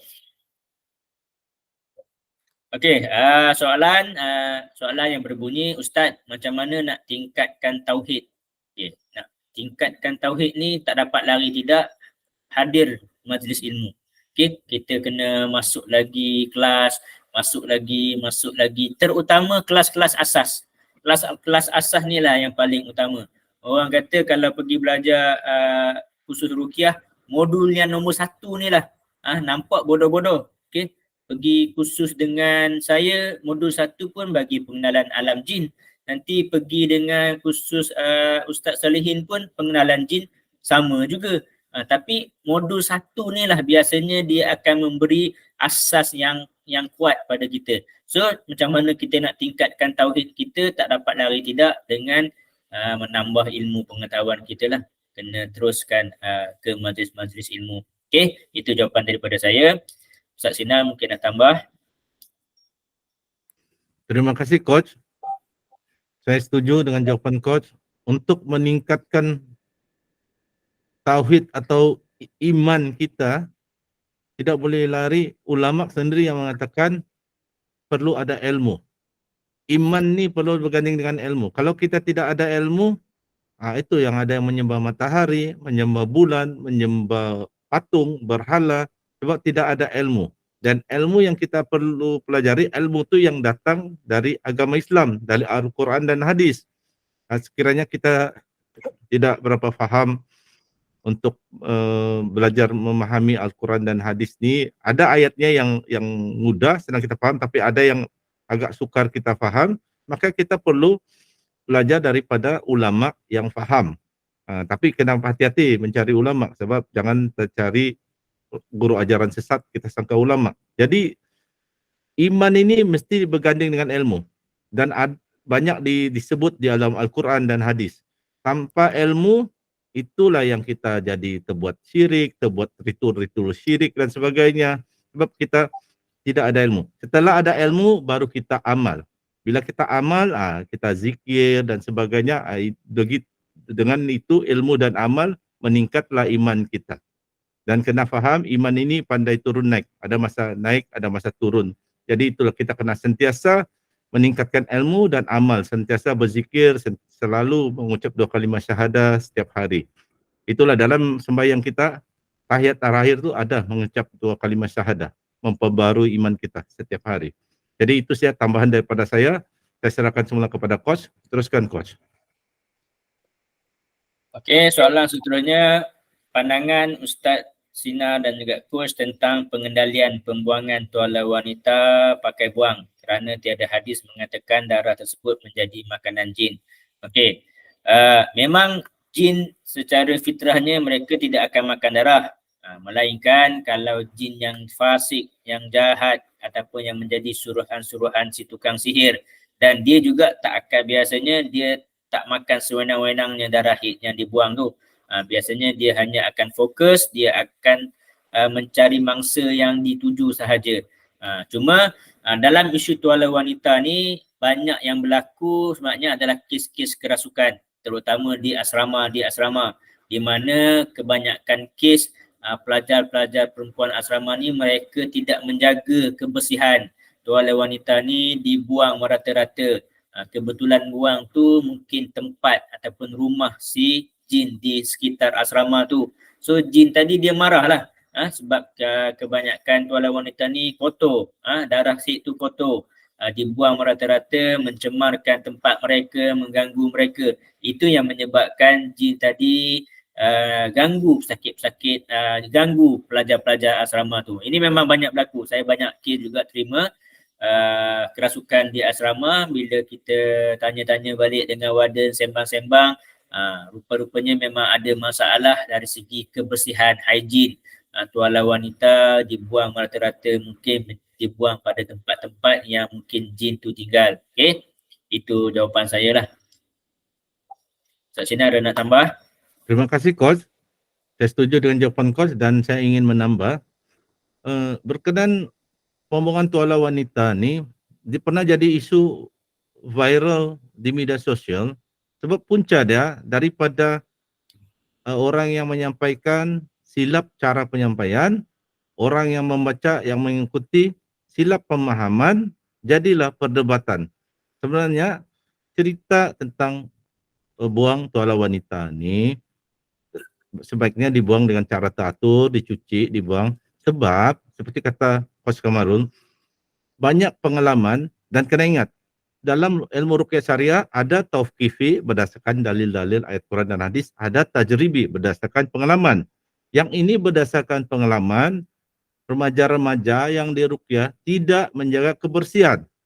Yang ada kena histeria, ada kerasukan, tidak menjaga, dan antara yang ciri-ciri yang selalu dijumpai, mereka ambil remeh, pandang remeh cara pembuangan pet tuala wanita, ada tu buang sebab pemalas mungkin, buang di mangkuk tandas, buang di tong sampah tanpa dicuci. Masih ada darah lagi dibuang. Seolah-olah macam benda tu benda-benda biasa lain dibuang saya di tong sampah. Dan bukan kerana darah itu makanan jin. Peruqyah-peruqyah belakangan tidak mengatakan darah itu makanan jin. Tapi kerana kekotoran. Jin memang sifat dia suka kekotoran. Itu jin menghindar daripada kalau yang bersih dan wangi seperti minyak wangi kasturi, jin menghindar. Tapi benda yang kotor, tong sampah, yang bau busuk, bukan hanya sekadar darah wanita. Tong sampah, jin suka. Jadi apabila ada darah wanita, darah kotor, jin suka menampaki dan jin ini daya bau dia kuat. Dia boleh kenal itu darah siapa. Bau tu dia boleh kenal itu merujuk kepada siapa. Jin pun mendampingilah kerana wanita tersebut tidak menjaga kebersihan. Dia bukan persoalan jin itu sebenarnya itu darah makanan jin. Jadi itulah dinasihati, janganlah buang pet di mangkuk tandas, nanti tandas akan tersumbat. Jangan buang begitu saja di tong sampah, cucilah dulu bersih-bersih. Ini berkenaan higienik, kesihatan, ni kebersihan. Jadi itu yang ni, tetapi kerana disampaikan dulu tu lain fahaman, dikatakan kerana makanan jin, jadi terus ada ustazah lain pun menyambut, tidak ada hadis. Ini bukan persoalan hukum. Hukum tidak nak bersihkan tu darah haid, nak buang silakan. Tetapi kalau kena gangguan jin, histeria, antara punca dia sebab itu. Bukan kerana ada dalil Al-Quran atau hadis, tapi kerana pengalaman mereka tidak jaga kebersihan. Bukan saja semata-mata buang darah pet yang berdarah, tetapi benda-benda lain kalau tidak jaga kebersihan mudah didampingi jin.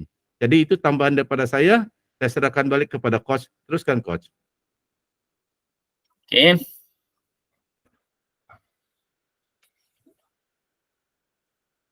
Okey, kejap.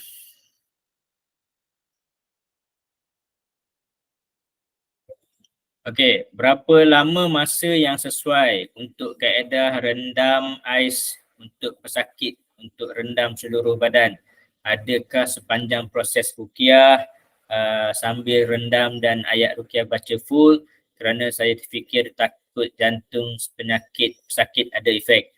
Ini dia sebetulnya kena bergantung kepada keadaan si pesakit. Kita tak boleh nak terus buat je.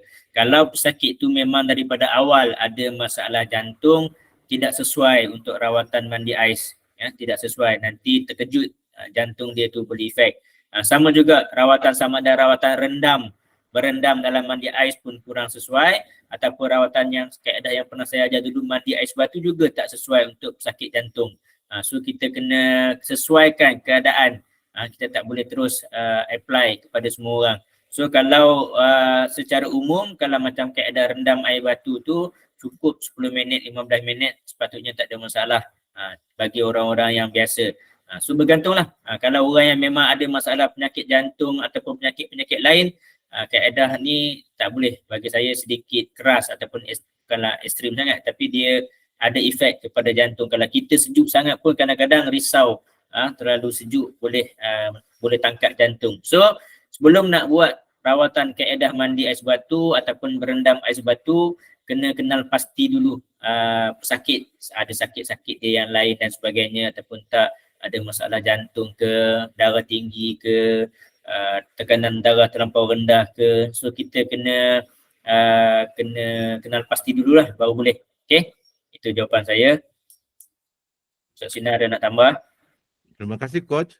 Untuk soalan ini, saya ingin memberitahu saya mengamalkan mandian dengan air ruqyah biasa ataupun dengan campuran herba seperti bidara.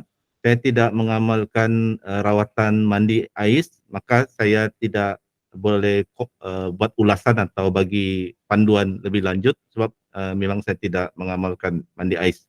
Jadi itu saja tambahan dari saya. Teruskan Coach. Okey, apa pandangan Ustaz Sina dan juga Coach Kamarul mengenai perawat yang menggunakan darah haiwan untuk merawat, perawat yang menggunakan bahan-bahan kotor seperti mandi air kencing dan najis untuk merawat jin dalam badan? Jelas, itu bukannya rawatan ruqyah syariah, langsung bertentangan dengan rawatan Islam. Rawatan Islam ni mudah je, bahan-bahan yang nak digunakan mestilah bersih, mestilah halal. Okey. Kalau benda tu dah darah haiwan tu, dia dah masuk kategori najis. Macam mana boleh guna darah haiwan untuk rawatan? Kita rawat bekam. Bekam ambil darah kotor buang. Bukan darah bekam tu, darah digunakan untuk merawat. Sama ada darah pun najis. Kalau dah menggunakan bahan seperti mandi air kencing, itu juga najis. Tak boleh. Okey, najis memang tak boleh. Okey, melainkan ada dalam satu hadis, air kencing unta sahaja yang boleh diminum untuk penawar. Air kencing unta sahaja. Itu pun ada certain penyakit sahaja. Memang ada satu hadis sahih. Kalau tak salah saya, masalah asma kalau tak salah saya, boleh dirawat dengan menggunakan air kencing unta. Lain-lain tu belum ada lagi. Saya jumpa guru-guru ataupun ulama yang menggunakan darah sebagai teknik rawatan mereka, ataupun air kencing ataupun najis lagi lah, tak boleh. Okey, bukan macam tu kaedah dia. Kalau perawat yang menggunakan najis-najis ni, tinggalkanlah dia. Jangan kita teruskan buat rawatan dengan perawat tersebut. Okey, itu jawapan daripada saya.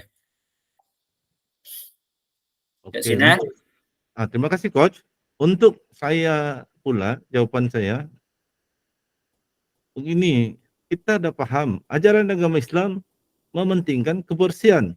Agama Islam mementingkan kebersihan. Ada ambil wuduk sebelum sembahyang, jika berhubungan suami isteri, mandi hadas besar. Amat mementingkan kebersihan dalam Islam.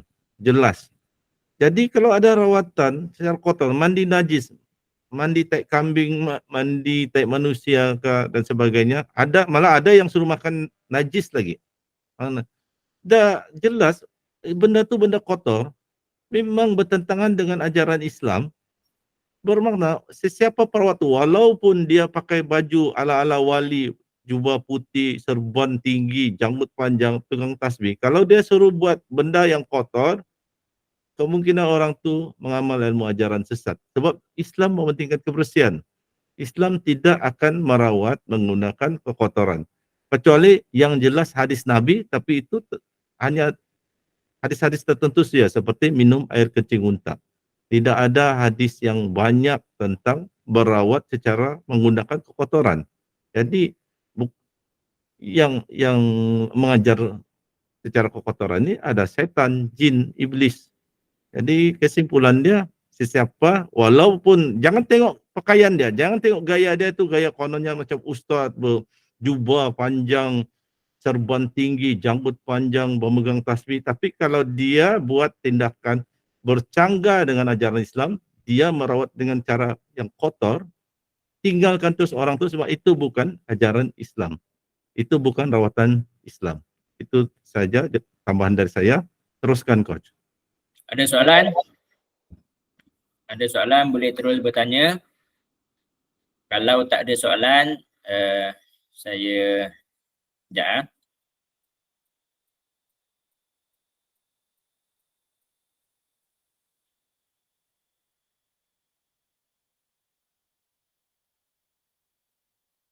Okey, alhamdulillah saya dah saya dah siapkan iklan untuk pengambilan kursus perubatan dengan saya.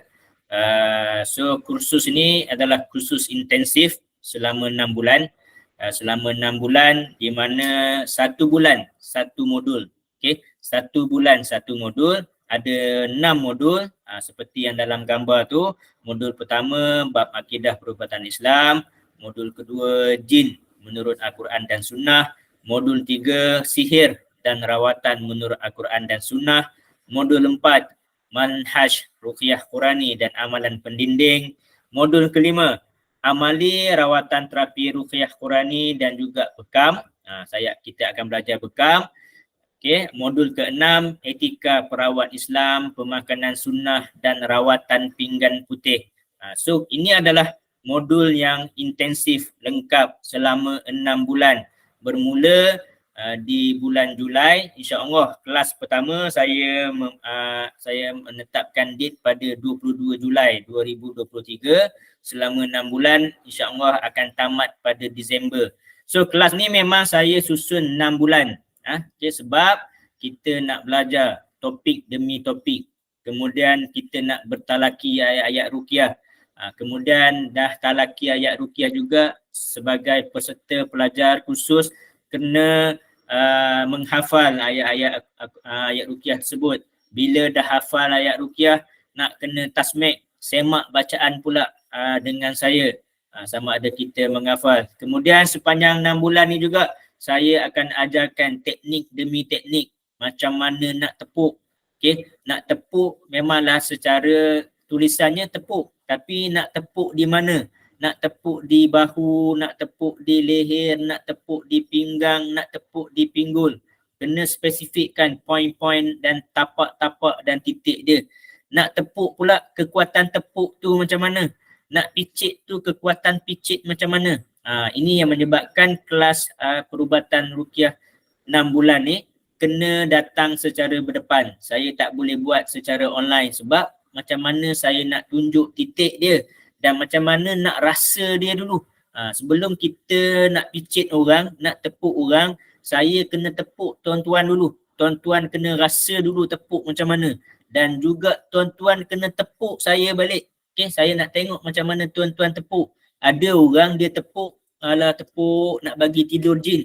Ada orang tepuk yang terlalu kuat, boleh memudaratkan pesakit, ataupun tepuk yang bagaimana. So selama 6 bulan ni lah, okay, selama 6 bulan ni lah kita akan ajar teknik demi teknik.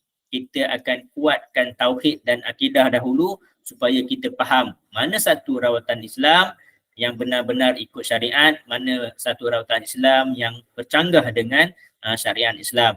So ada orang tanya, boleh tak Ustaz kalau kuliah ni saya kelas modul 6 bulan ni saya nak buat dalam masa sebulan saja. Saya memang tak buat, tak boleh. Sebab dia kena step by step. Okay? Sebab dalam 6 bulan ni dia bukan hanya teori saja. Dia ada latihan praktikal, latihan amalan, hafazan, nak tasmik lagi. Takkanlah dalam masa sebulan ni saya nak ajar dalam masa 1 hari, then esok dah boleh hafal ke ayat ruqyah? Tak. Kita memerlukan masa. Kita memerlukan masa untuk serap. Tambah pula kebanyakan orang yang join kelas-kelas ni agak-agak dah berumur. Bukan macam zaman-zaman sekolah dulu. Mudah absorb ilmu-ilmu baru. So kita memerlukan masa untuk hadam ilmu. Kita perlukan masa untuk ingat ilmu. Dan kita perlukan masa untuk belajar teknik satu demi satu. InsyaAllah saya akan ajar detail satu demi satu. Macam mana teknik tepuk, macam mana teknik guna limau, macam mana teknik guna kayu, macam mana teknik guna rotan, macam mana teknik guna lada hitam, macam mana teknik guna kepit, guna 2 batang pen. InsyaAllah saya akan ajarkan satu persatu. Dan saya cakap tadi juga, modul lengkap ni termasuk dengan rawatan bekam. Saya akan ajar bekam secara praktikal. Dan yang terakhir tu, rawatan pinggan putih, semakin tak ramai dah, semakin hilang. Okay? So belajarlah teknik-teknik ni.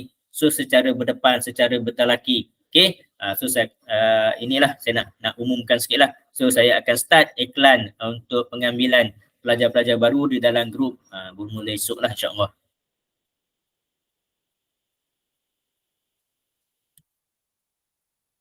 Okey, ada soalan? Ada soalan lain? Okey, kursus tadi memang kena berdepan lah. Okey, ada orang pernah tanya juga tak boleh buat online ke sebab dia duduk jauh Sabah Sarawak dan sebagainya. Memang saya minta maaf, saya tak buat secara online. Okey, sebab kena berdepan. Sebab tu hari ni saya sengaja secara saya buat penjelasan melalui video sebab nanti video ni saya akan upload di TikTok dan juga YouTube sebab ramai orang bertanya nak belajar. Lepas tu, kena masuk 6 bulan ke Ustaz. Kalau sebut ingatkan datang sehari dah boleh merawat orang. Saya nak cakap macam ni, kalaulah kita punya tahap kefahaman kita setajam Imam Syafi'i, insyaAllah boleh. Saya ajar sehari je, semua faham. Tapi terus terang cakap, diri saya sendiri ni masih benak-benak orang kata. Benak, lambat pick up lagi. So, tak boleh kita nak absorb semua benda.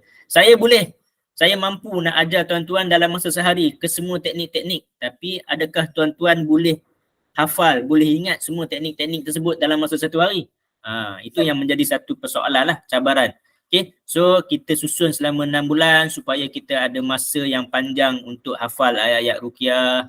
Kita ada masa yang panjang untuk tasmik bacaan. Okay, betul. Betul Tuan Ablah. Saya tak pasti Ablah ni lelaki atau perempuan. Nak hafal satu ayat pun seminggu. Ini bukan orang lain. Terus terang saya cakap, saya sendiri. Saya sendiri pun nak hafal satu ayat 1 minggu. Okay, itu pun masuk minggu kedua saya tak boleh apply kepada pesakit lagi. Minggu kedua pegang kepala pesakit nak baca, terlupa. So minggu ketiga baru saya boleh hafal dan apply kepada pesakit. Okay. Okay, ada soalan-soalan lain? Okay, saya sanggup ajar sehari tapi yuran yang kenakan 5,000. Saya pun buat agak macam tu. Boleh lah, 5 hari. Saya ajar 5,000. Tuan faham tak faham, itu bukan urusan saya. Saya boleh ajar sahaja. Okay, tujuan saya ambil 6 bulan, kita nak bagi orang faham. Okay, kita nak bagi orang praktik dan terus terang saya cakap, saya mencari pelapis-pelapis baru. Okay, so saya memang sangat-sangat mengalu-alukan ayat-ayat ruqyah. Siapa yang berminat untuk belajar ilmu perubatan Islam boleh join kursus tu. Tak kisahlah nak kursus dengan saya ke, kursus dengan perawat-perawat lain pun tak ada masalah. Tapi biar kursus yang ambil secara intensif sampai habis. Belajar teknik demi teknik. Okay, sebab teknik-teknik ni perlu berdepan. Nak picit ni, kita nak picit kat mana ni? Di kawasan sini ni nak picit di mana? Di leher ni ada urat yang jin suka duduk, kat mana kelemahan dia. Kalau kita picit situ barulah. Kalau kerasukan ada urat ni yang tegang. Okay, Ustaz Sinar tahu, kalau orang yang sakit kerasukan ada urat ni tegang. So urat ni kita nak picit-picit dia supaya pesakit mudah muntah. Kalaulah secara online macam sekarang ni, tuan-tuan tak boleh nampak kat mana saya picit. Tak boleh rasa pun. Okay, so kena secara berdepan. Saya akan picit kepada tuan-tuan dan tuan-tuan pula picit kepada saya. Kita buat praktikal.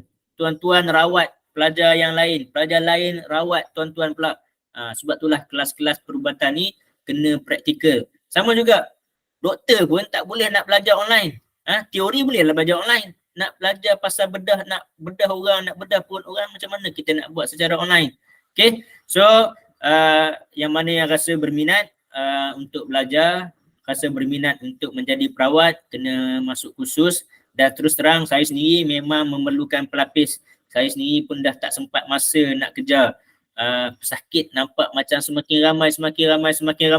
Saya memerlukan pelapis-pelapis generasi baru untuk belajar rawatan Islam. Mudah-mudahan ilmu ni berpanjangan terus diwariskan kepada orang lain. Okay, ada soalan? Ada soalan lain?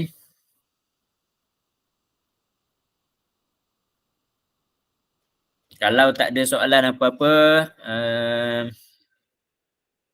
saya serahkan kepada Ustaz Sinar sebagai kata-kata penutup. Terima kasih Coach.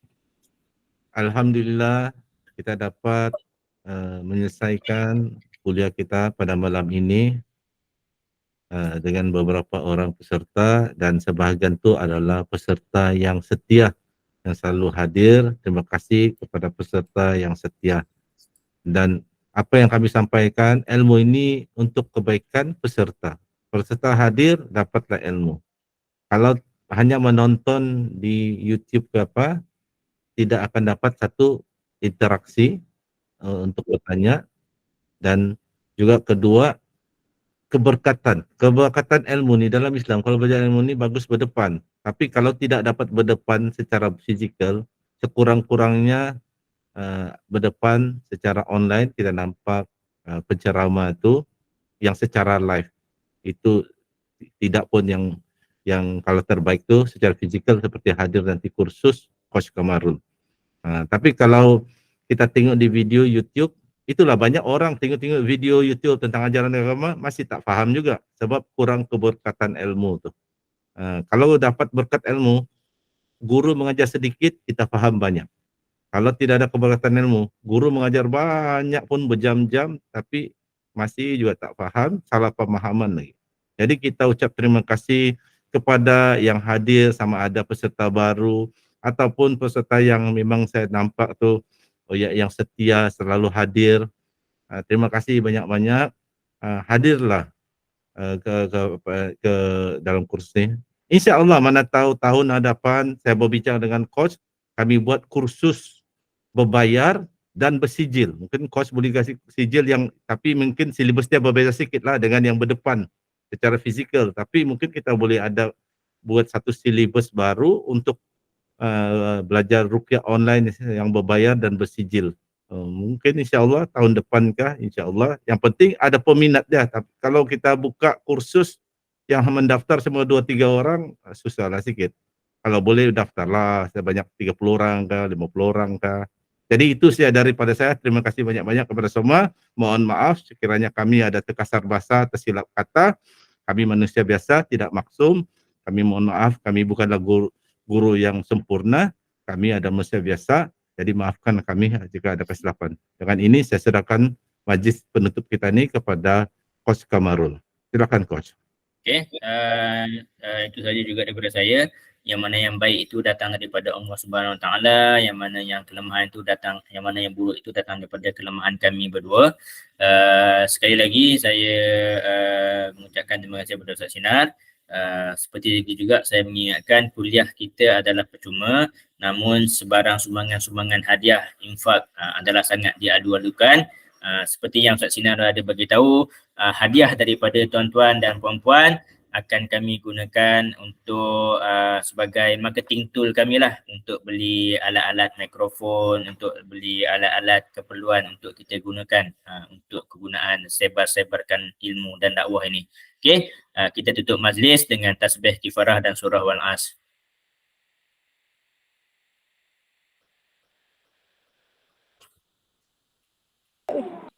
Okey, dah boleh boleh live group .